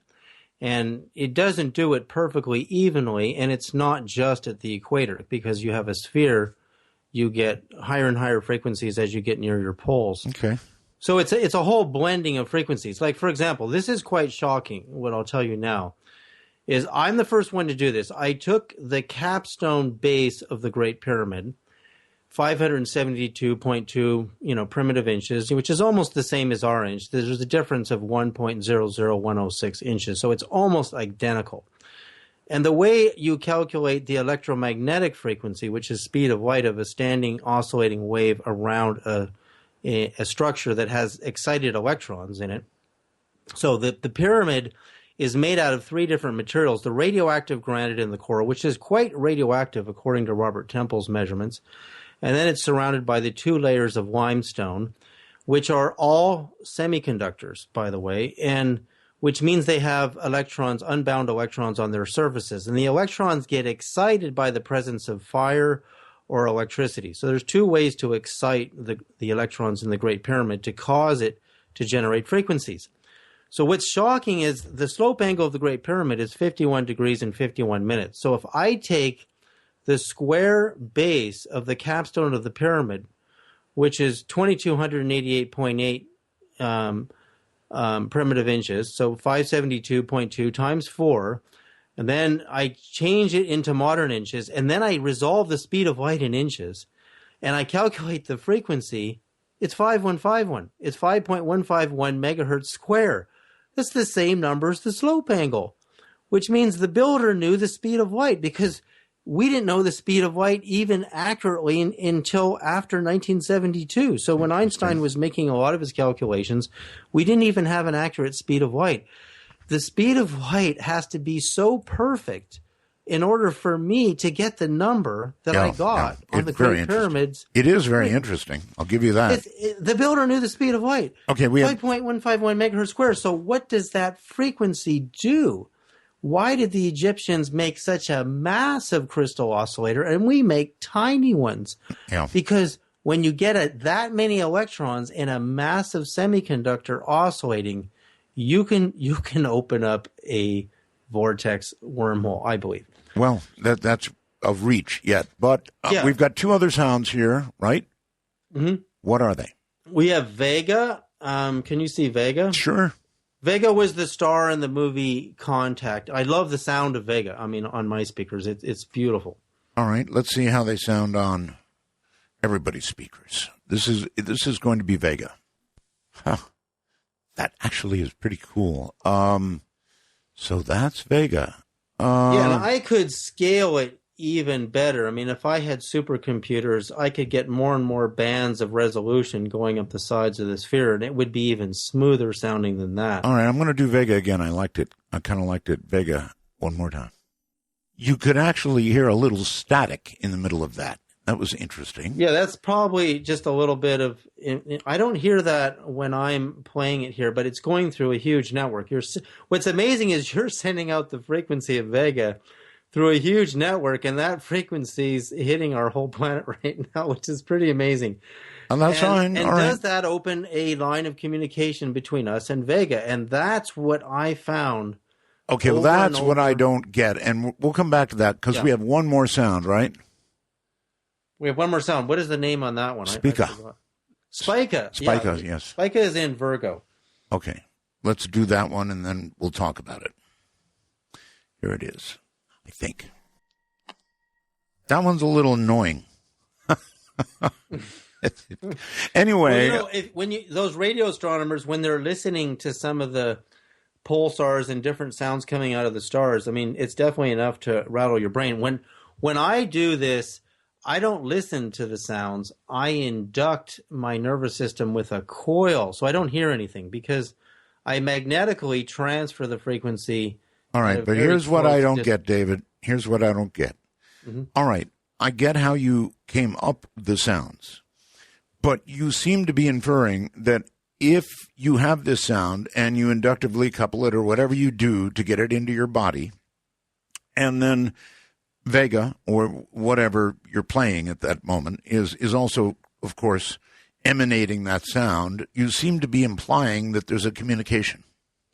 Well, see, that's how radio works. Whenever you have 2 distant frequencies that are identical from an oscillator, a crystal oscillator, you set up the communication and the transistors amplify that, and then you hear it in the speakers. But then you have to modulate the your voice or your music or your pictures onto the radio wave or the microwave. So that's how we do it today. But that's too slow. So what we're saying is that there's a faster component in the quantum, function of the atom that sends the signal faster than light, because those stars are too far away. Now, you're only hearing a tiny part of the frequency of Vega. You're only hearing the part that your speakers can play. Okay, The rest of the frequencies are on the file. And believe me, you can try this. You can take a signal generator and put 2 hertz into your speakers and take the cover off your speakers, and you'll see the speaker cone moving around. Yeah, so I know. A coil will transmit ultra low frequencies, even very low frequency. Right, I get all that. What I don't get is how those frequencies at point A and point B communicate with each other at faster than light. The frequency doesn't do it. The frequency sets up the resonance of the 2 points, because that's how radio works. Any 2 points that are the same frequency set up the communication. The biophotons or the quantum function sends it to Pleiades or Vega, because that's it. The universe doesn't get mixed up. There's no other star with those exact frequencies, because they're all different. This is how the universe created tuning. It created each star with a different sound, a different set of frequencies. And that's why you don't hear, remember the old days you got your cordless phone and you could hear your neighbor, if they were too close? Yes. And that's because they didn't have enough separation in the frequencies. So if there was another planet or star with the same frequency that you were tuning to, we would all be entangled together in that moment. But the universe didn't create planets and stars the same size. In fact, every star NASA measures, they're never the same. They're all different.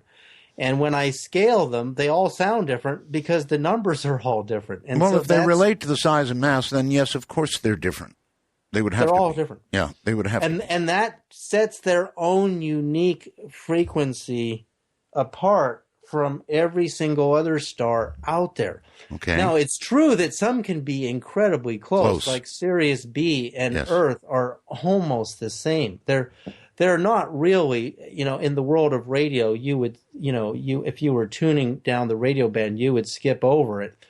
But in the old days with, very low frequency radio, you get a lot of static, but you can hear the other side of the planet. Like, why could you hear, I remember having one of those radios in Long Beach, Vancouver Island. I'm listening to a radio station in Japan. And that's because those long waves wrap around the sphere. Whereas the higher frequencies can't do that. The wavelengths are too short. They won't go around the planet. So that's where it gets really, really amazing, is that when I started doing this, Art, I was, I didn't know what was going to happen. I wasn't trying to point. All I did is I took a recording of my wife, Crystal, singing this beautiful jazz song, Fly Me to the Moon by Frank Sinatra. And I met my wife at the House of Blues with Dan Aykroyd, and beautiful jazz singer. And I just thought, what a great song to send out to the Pleiades. So I did this a different way. I actually encoded her song into the ratio of all the stars, and I sent it out on this transmitter in Sedona, Arizona. And I sent it out, and I said, well, that's probably going to be the end of that fun experiment. And in the middle of the night, I hear an audible voice, not my mind talking to itself, not an intuitive, when you talk to yourself intuitively. This was a very mellow male voice saying, congratulations, we received your message. Now what do you want to ask us? And I leaped out of bed. I was in that half in, half out state. I thought you were going to say it was Frank Sinatra from the other side. No, huh? It didn't sound like Frank Sinatra, and that would have been nice. And so what I did the next day was oh my God, I'm going to record all these questions. Where have you been? How come you appeared to me as a kid in 1968 with a flying saucer? Why did you make that contact and then ignore me the rest of my life? I'm recording these in Pro Tools with a good microphone, and I send the questions out through the Palladian harmonics, and holy cow, it's like I opened up a paranormal wormhole in Sedona, and it lasted a long time. Okay, well, I can't confirm or deny. there's certain aspects of what you say, David, that I understand, and then you make a leap that I don't understand. And well, if I call you on the phone and I say, I tell my buddy, mow the lawn this way. You go 4 times on the side and 3 times on the end. And then, he does it wrong. And I said, well, that's what I said on the phone. But you didn't hear me right. You see, when we say that the proof is that we believe that our telephones work is we hear each other.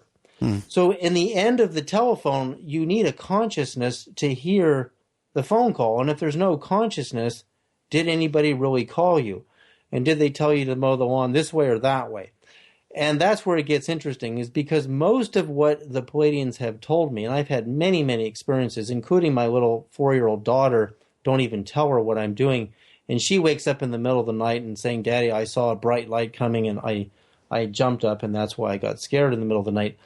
I've seen so much proof that this works, and this is how communications works.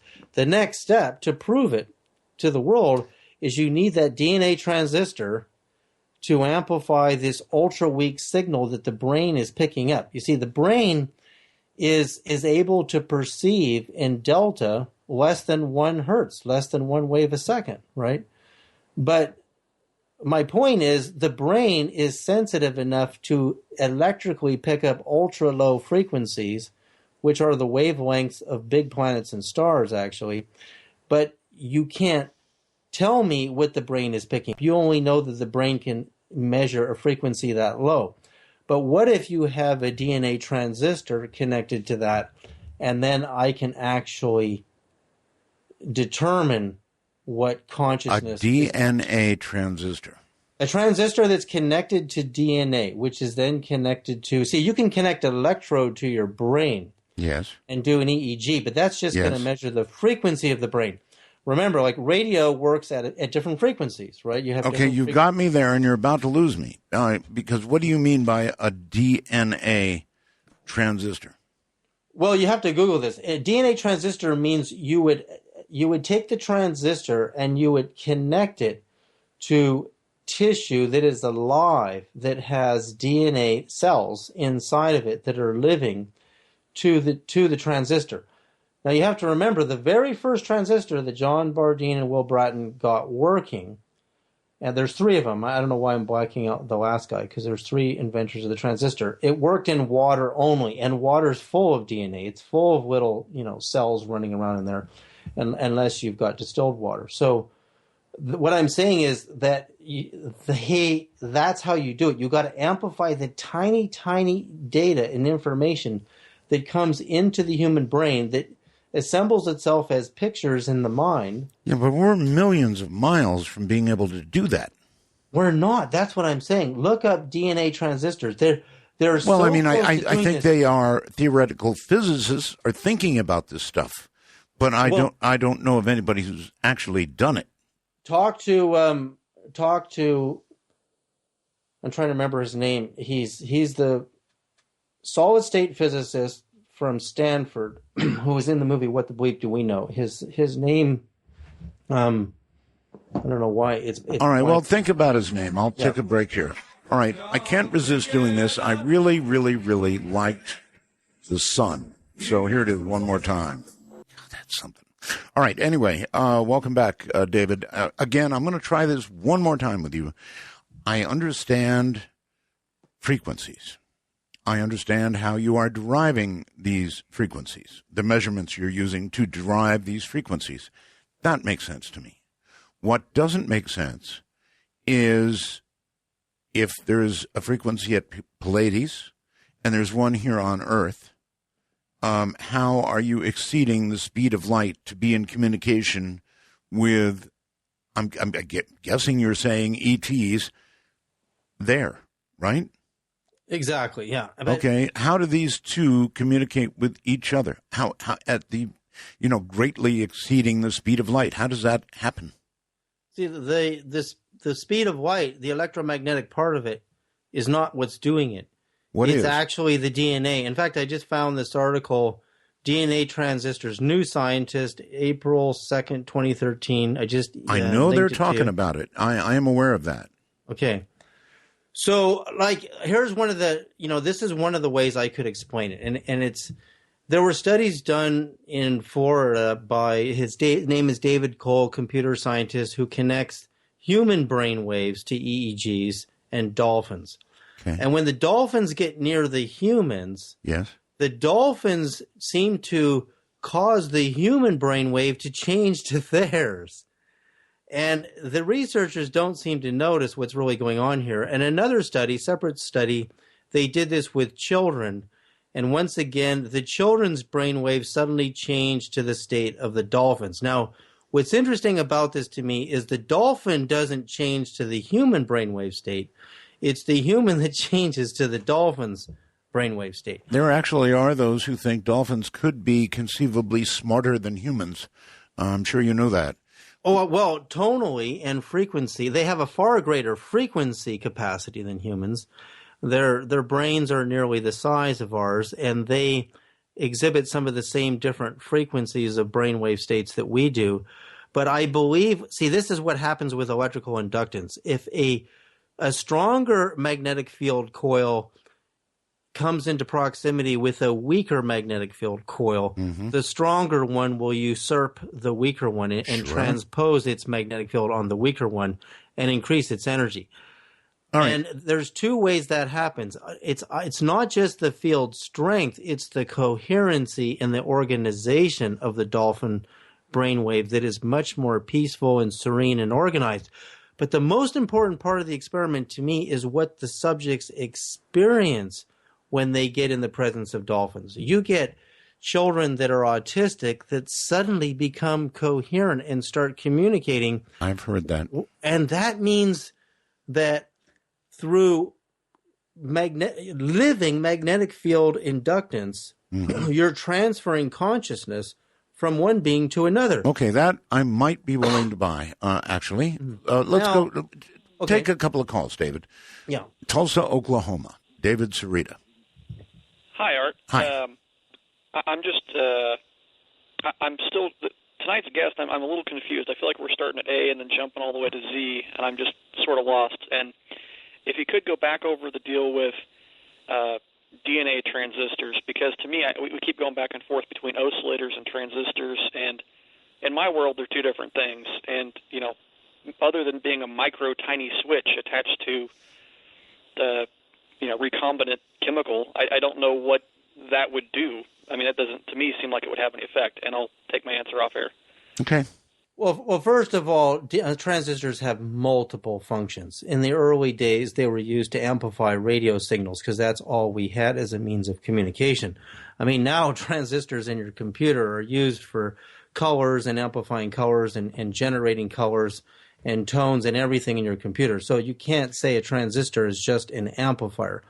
It has unbelievable functions, and there's billions of them in a single chip. Right, but he wanted you to connect it to DNA, and I wasn't getting that either. Because, DNA, this is how you would build an old magnetic field sensor, is you would just wrap a copper coil around a magnet, and the magnet and the coil would vibrate in the presence of a magnetic field, and that's how you would detect the presence of radio waves or any type of frequency. And that's how, we make sensors today. So your DNA is a coil. It is literally a coil. And Luc Montagnier proved, the winner of the AIDS Nobel Prize who discovered the AIDS virus, that DNA reads very low frequencies because it's a sensor coil. Now, if you take the DNA and then you attach it to a series of transistors and amplify that tiny, tiny signal, I mean, it's so tiny, you eventually can see it in a computer system. Okay, but what you're discussing now is off in the theoretical world. It has not yet been done.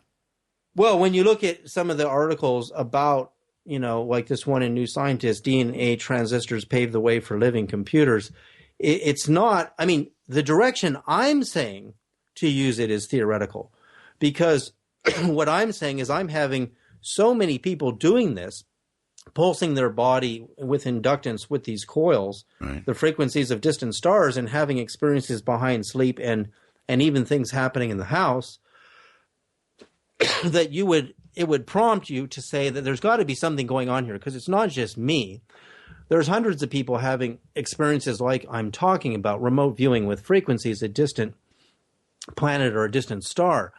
So I believe one of the greatest mistakes we've made in physics is that we have ignored what Einstein, Niels Bohr, and Max Planck have said about consciousness, as we just keep pretending, the universe isn't conscious.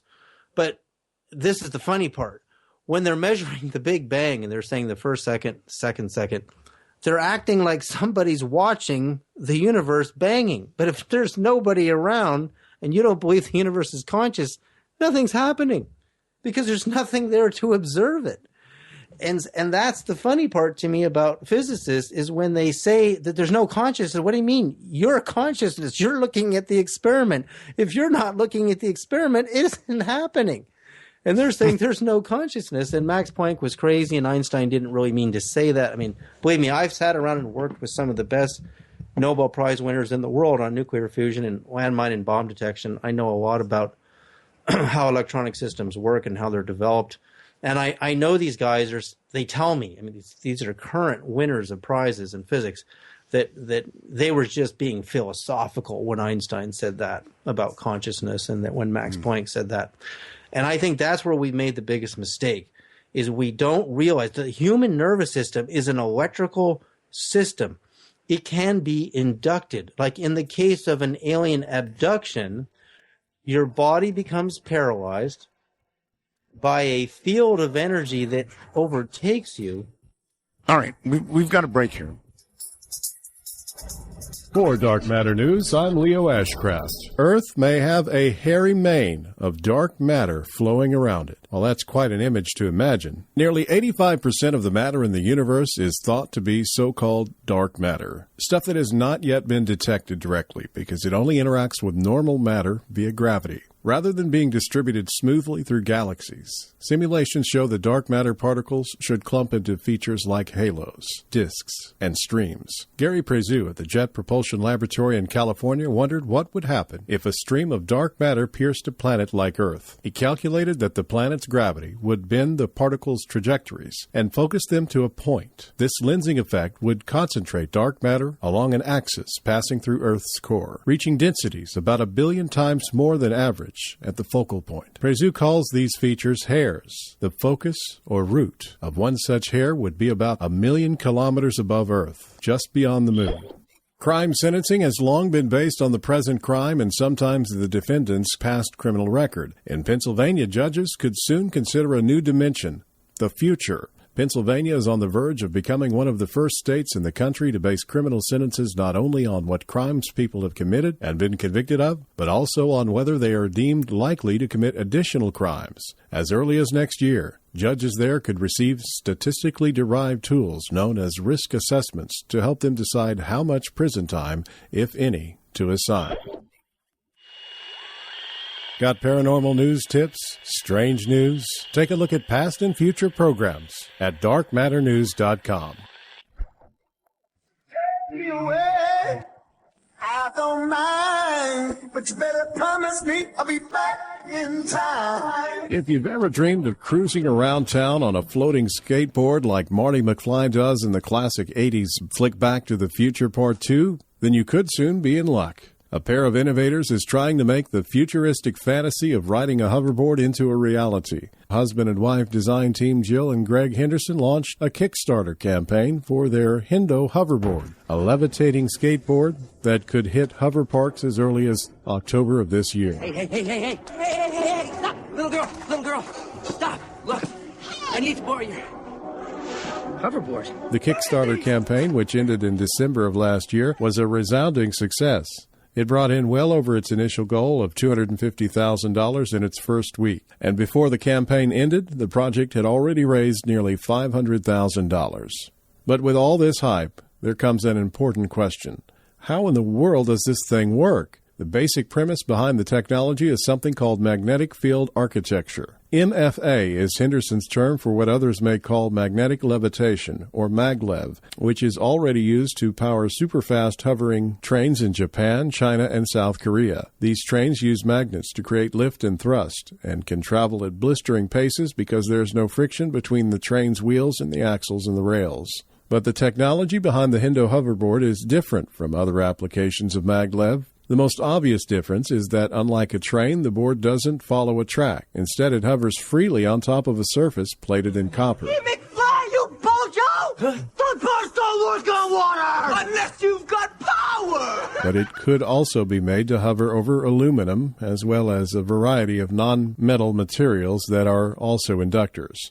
The technology behind the hoverboard is also offered in a scaled-back form as the White Box Developer Kit, which is simply a box equipped with the company's signature hover engines. For a look at these new futuristic hoverboards in action, visit darkmatternews.com.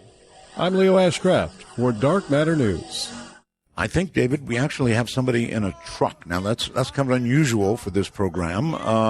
Brian, are you there? Yes, Art, can you hear me? I hear you. Are you really in a truck? You really are. Yes, sir. Hey, before Art, I'm in Texas. This show is phenomenal. David's brilliant. I've been thinking about this for a long time. I have my own hypothesis of communication via quantum entanglement. And I've been thinking for a long time about global warming and how radio frequency and the bombardment of radio frequency in our atmosphere is affecting our climate and our polar shifts because of the heat and the magnetism of our radio frequency. So being able to cut down on our frequency pollution and communicate via quantum entanglement is key. Now, he was talking about DNA transistors, which will eventually allow us to be able to create our first quantum computers. Now, that is one way to start, but I'm more of in the theory that we are capable of being able to communicate via quantum physics biologically. When he was speaking about okay, well, you are. Hold on. You're completely in sync with him. That's actually what he's talking about, is communication with alien beings through biological methods. I believe that is correct, right, David?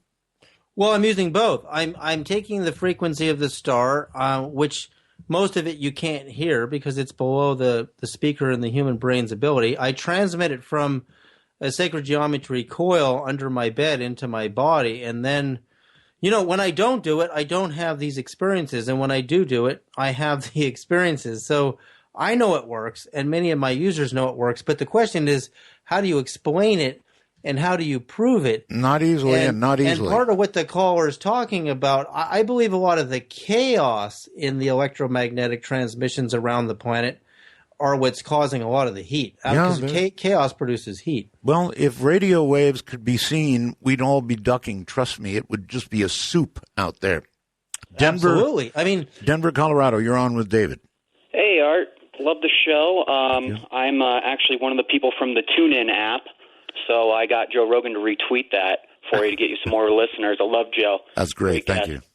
My question for David was, after listening to him talk about the frequencies, I was wondering that if he could kind of help me out with a theory that I have, that maybe UFO crop circles are nothing more than the frequencies of David's circle talk from the whole night. Huh. Interesting. David? Well, see, that's just it. I started there. Like, I took the wavelengths of the crop circles, the real ones, and you can calculate those frequencies easily. It's just the speed of light divided by the distance around the circle, and you got to use good resolution. You can't just use feet. You got to go right down to, millimeters would be really good to get super accurate frequencies. And look at the numbers. And when you look at the numbers, you go, these are either harmonic numbers they're transmitting or non-harmonic numbers. And that's a whole other part of my work that I discovered, this music scale in the Great Pyramid that is far more harmonic than our modern music scale that we use today. And you can do this with distortion testing to prove it. So, there are examples of induction in consciousness everywhere. There's the case of the Dolphins. There's in William Gizecki's movie, The Cop Circles, The Quest for the Truth. The little ball of white comes up to the guy in the tractor, and he falls asleep. Right. You see it happen. It inducted his brain and put him into a trance. Right, got it.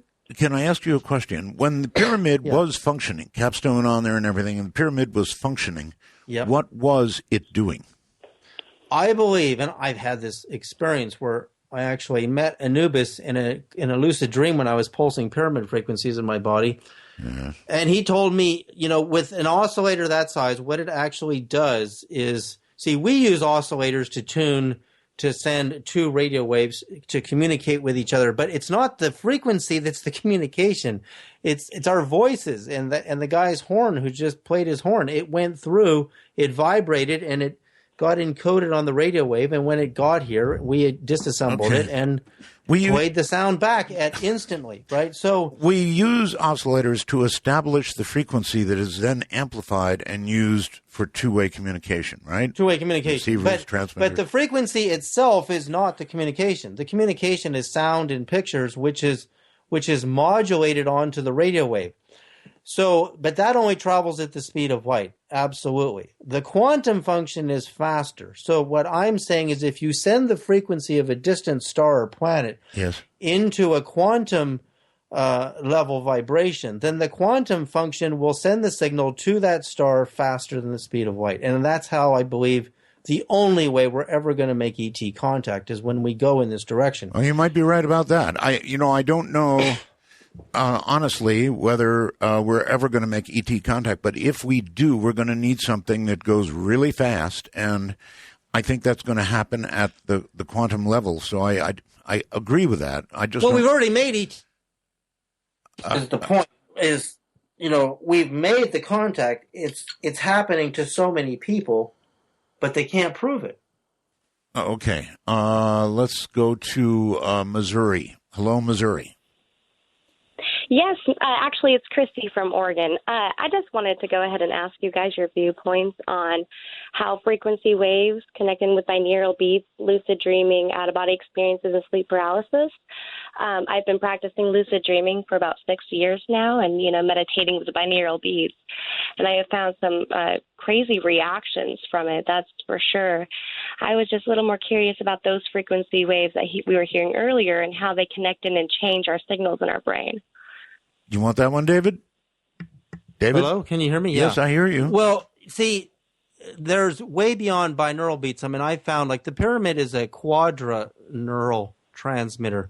In fact, when I transmit the 4 uneven wavelengths of the Great Pyramid sides all the way up, I get this incredible breathing, rising, and falling energy wave. And the brain seems to really, really love it. It really seems to relax and energize the entire body. So, can you record that one for us?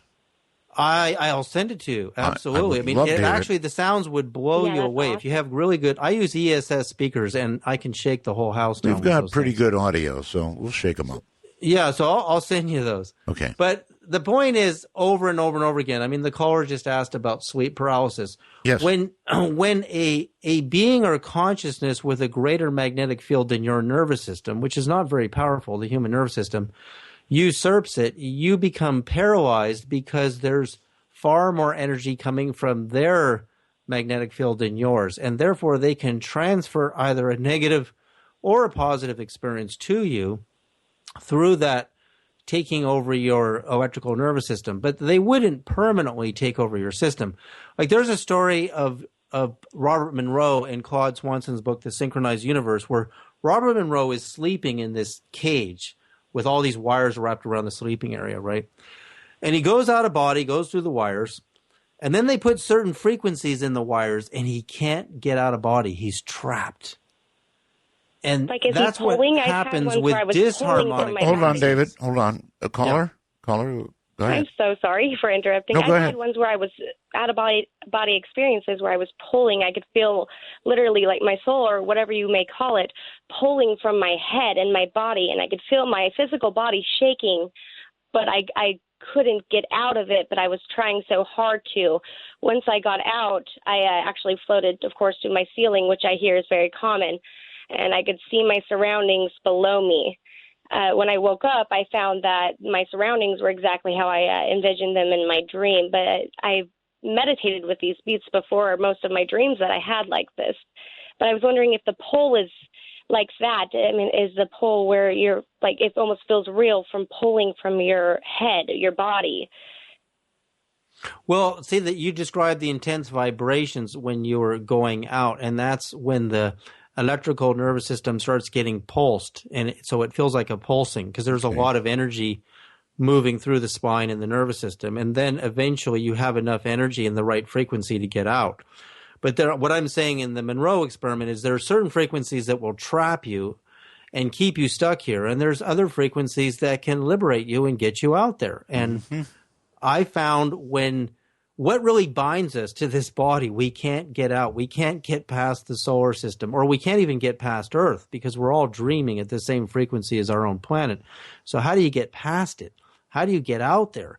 And it's simple. The same way you change a radio station. You just got to use a different mantra, is what they would call it in India, in ancient India, in the Vedas, a different sound that would tune you, or a different drum beat in a native American or First Nation circle, and the timing of that drum beat would be the timing of the wavelength of a distant star. And that's how you would do it. But see, I eventually think this is going to get to the point where these biotransistors, these DNA transistors, will be able to amplify the signal, the very weak signal that goes through the nervous system that may appear as a voice. You may hear a voice, or you may have a vision. But you'll eventually be able to amplify those ultra weak signals, and you'll be able to hear them, just like EVP and reverse speech, art, all that stuff that was coming out years ago that you were having on your show. I mean, that's the beginning of consciousness interfacing with technology. We're about to do an EVP show. All right, very quickly, Nick on Skype. Hey, I just was wondering, I'm trying not to panic here, what David was saying about dolphins. Mm-hmm. Could he expand a little more on the whole communication with dolphins? What was panicking you? Oh, well, I just don't want to panic hearing aliens and dolphins, making sure I have my towel. Your towel? Yeah. I'm not following, I'm sorry. Sorry. Breaking down in tears? Don't panic. Well, yeah, what I'm saying about dolphins is that they're tonally far more advanced than us. I mean, they can sing in tone far higher frequency than humans. I mean, beyond 100,000 hertz, and also very, very low frequencies. But so we don't really have a lot of range. I mean, I have this online course where I teach people how to tone all these tones from the Great Pyramid scale and expand their brainwave range and their consciousness range. But dolphins clearly exhibit a far greater, far more harmonized magnetic field than humans. And what I'm saying in these studies is with children and even autistic children is the dolphins clearly exhibit a more superior, more desirable, peaceful brainwave state, and they can transpose it onto a human so they can experience it. And that's a form of biological, I guess it is, magnetic field abduction. And it's a kind abduction. And then there are certain abductions that are involuntary abductions that are not desirable. Okay, Austin, Texas, your turn with David Sereda. Hello. Hey, Art. Hey, David. I was checking out David's website, and he has a course that he's offering. I wanted to ask, what's the average time of contact once you take your course? What do you mean the average time of contact? And do you mean? I mean, what's the average time before you make contact with any entity? Well, it would be different with every person. See, I believe the 60 hertz wiring around your house and the Wi-Fi and the cell phone and all the satellites transmitting are bombarding your nervous system and programming you. So to get you out of the program, first you've got to retune the nervous system with these very sacred tones that I found in the Great Pyramid scale. And then once you're a well-tuned nervous system, then you can start tuning. Actually, you can actually get the exact frequency of different moons, of different planets inside the solar system. I've had a lot of luck remote viewing the planets in our own solar system as well as distant stars. But I found first you got to be nicely tuned before it's easy to go out of body or remote view very distant. Okay, well, so his question was, if he were to proceed with your course as outlined, I guess, on the website, how long before you could conceivably make contact? I think the longest it's taken somebody to have an experience is around a month of doing it every day. But the course doesn't focus on contact in the first year. It focuses on tuning and harmonizing your nervous system to produce a very desirable state of consciousness. I had some kind of a contact or OBE sleeping underneath a pyramid with a crystal on top, and that was back in '98. And of course, there was no communication, but there was this extreme love coming from this entity looking at me. And he was sitting on a horse, of all things, and the horse would look like it appeared to be on a starship, which is a weird. Oh, wonderful. Yeah, sounds like a fantastic experience to me. That was the only time I've ever had that experience in my lifetime. That was back in '98, and that was without DMT, right? Yes, that's true, Art.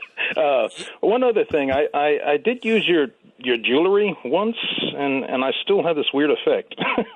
My jewelry? Not your jewelry, David's jewelry. David. Okay.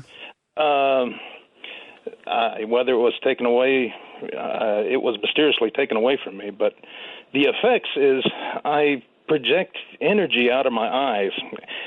In other words, your picture on Art's website there, you got that weird look. It's kind of intense.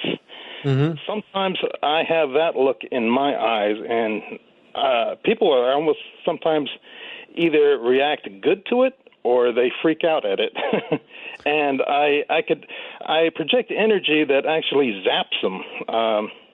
And I don't know what to think of it or what to make of it anymore. I almost feel like Sasquatch, like I'm Sasquatch and people are looking at me and spotted something crazy, and then they could be hundreds of feet away from me. Sometimes I could lock them up with my energy, and I don't know what's going on. Listen, we are woefully out of time. I'm terribly sorry.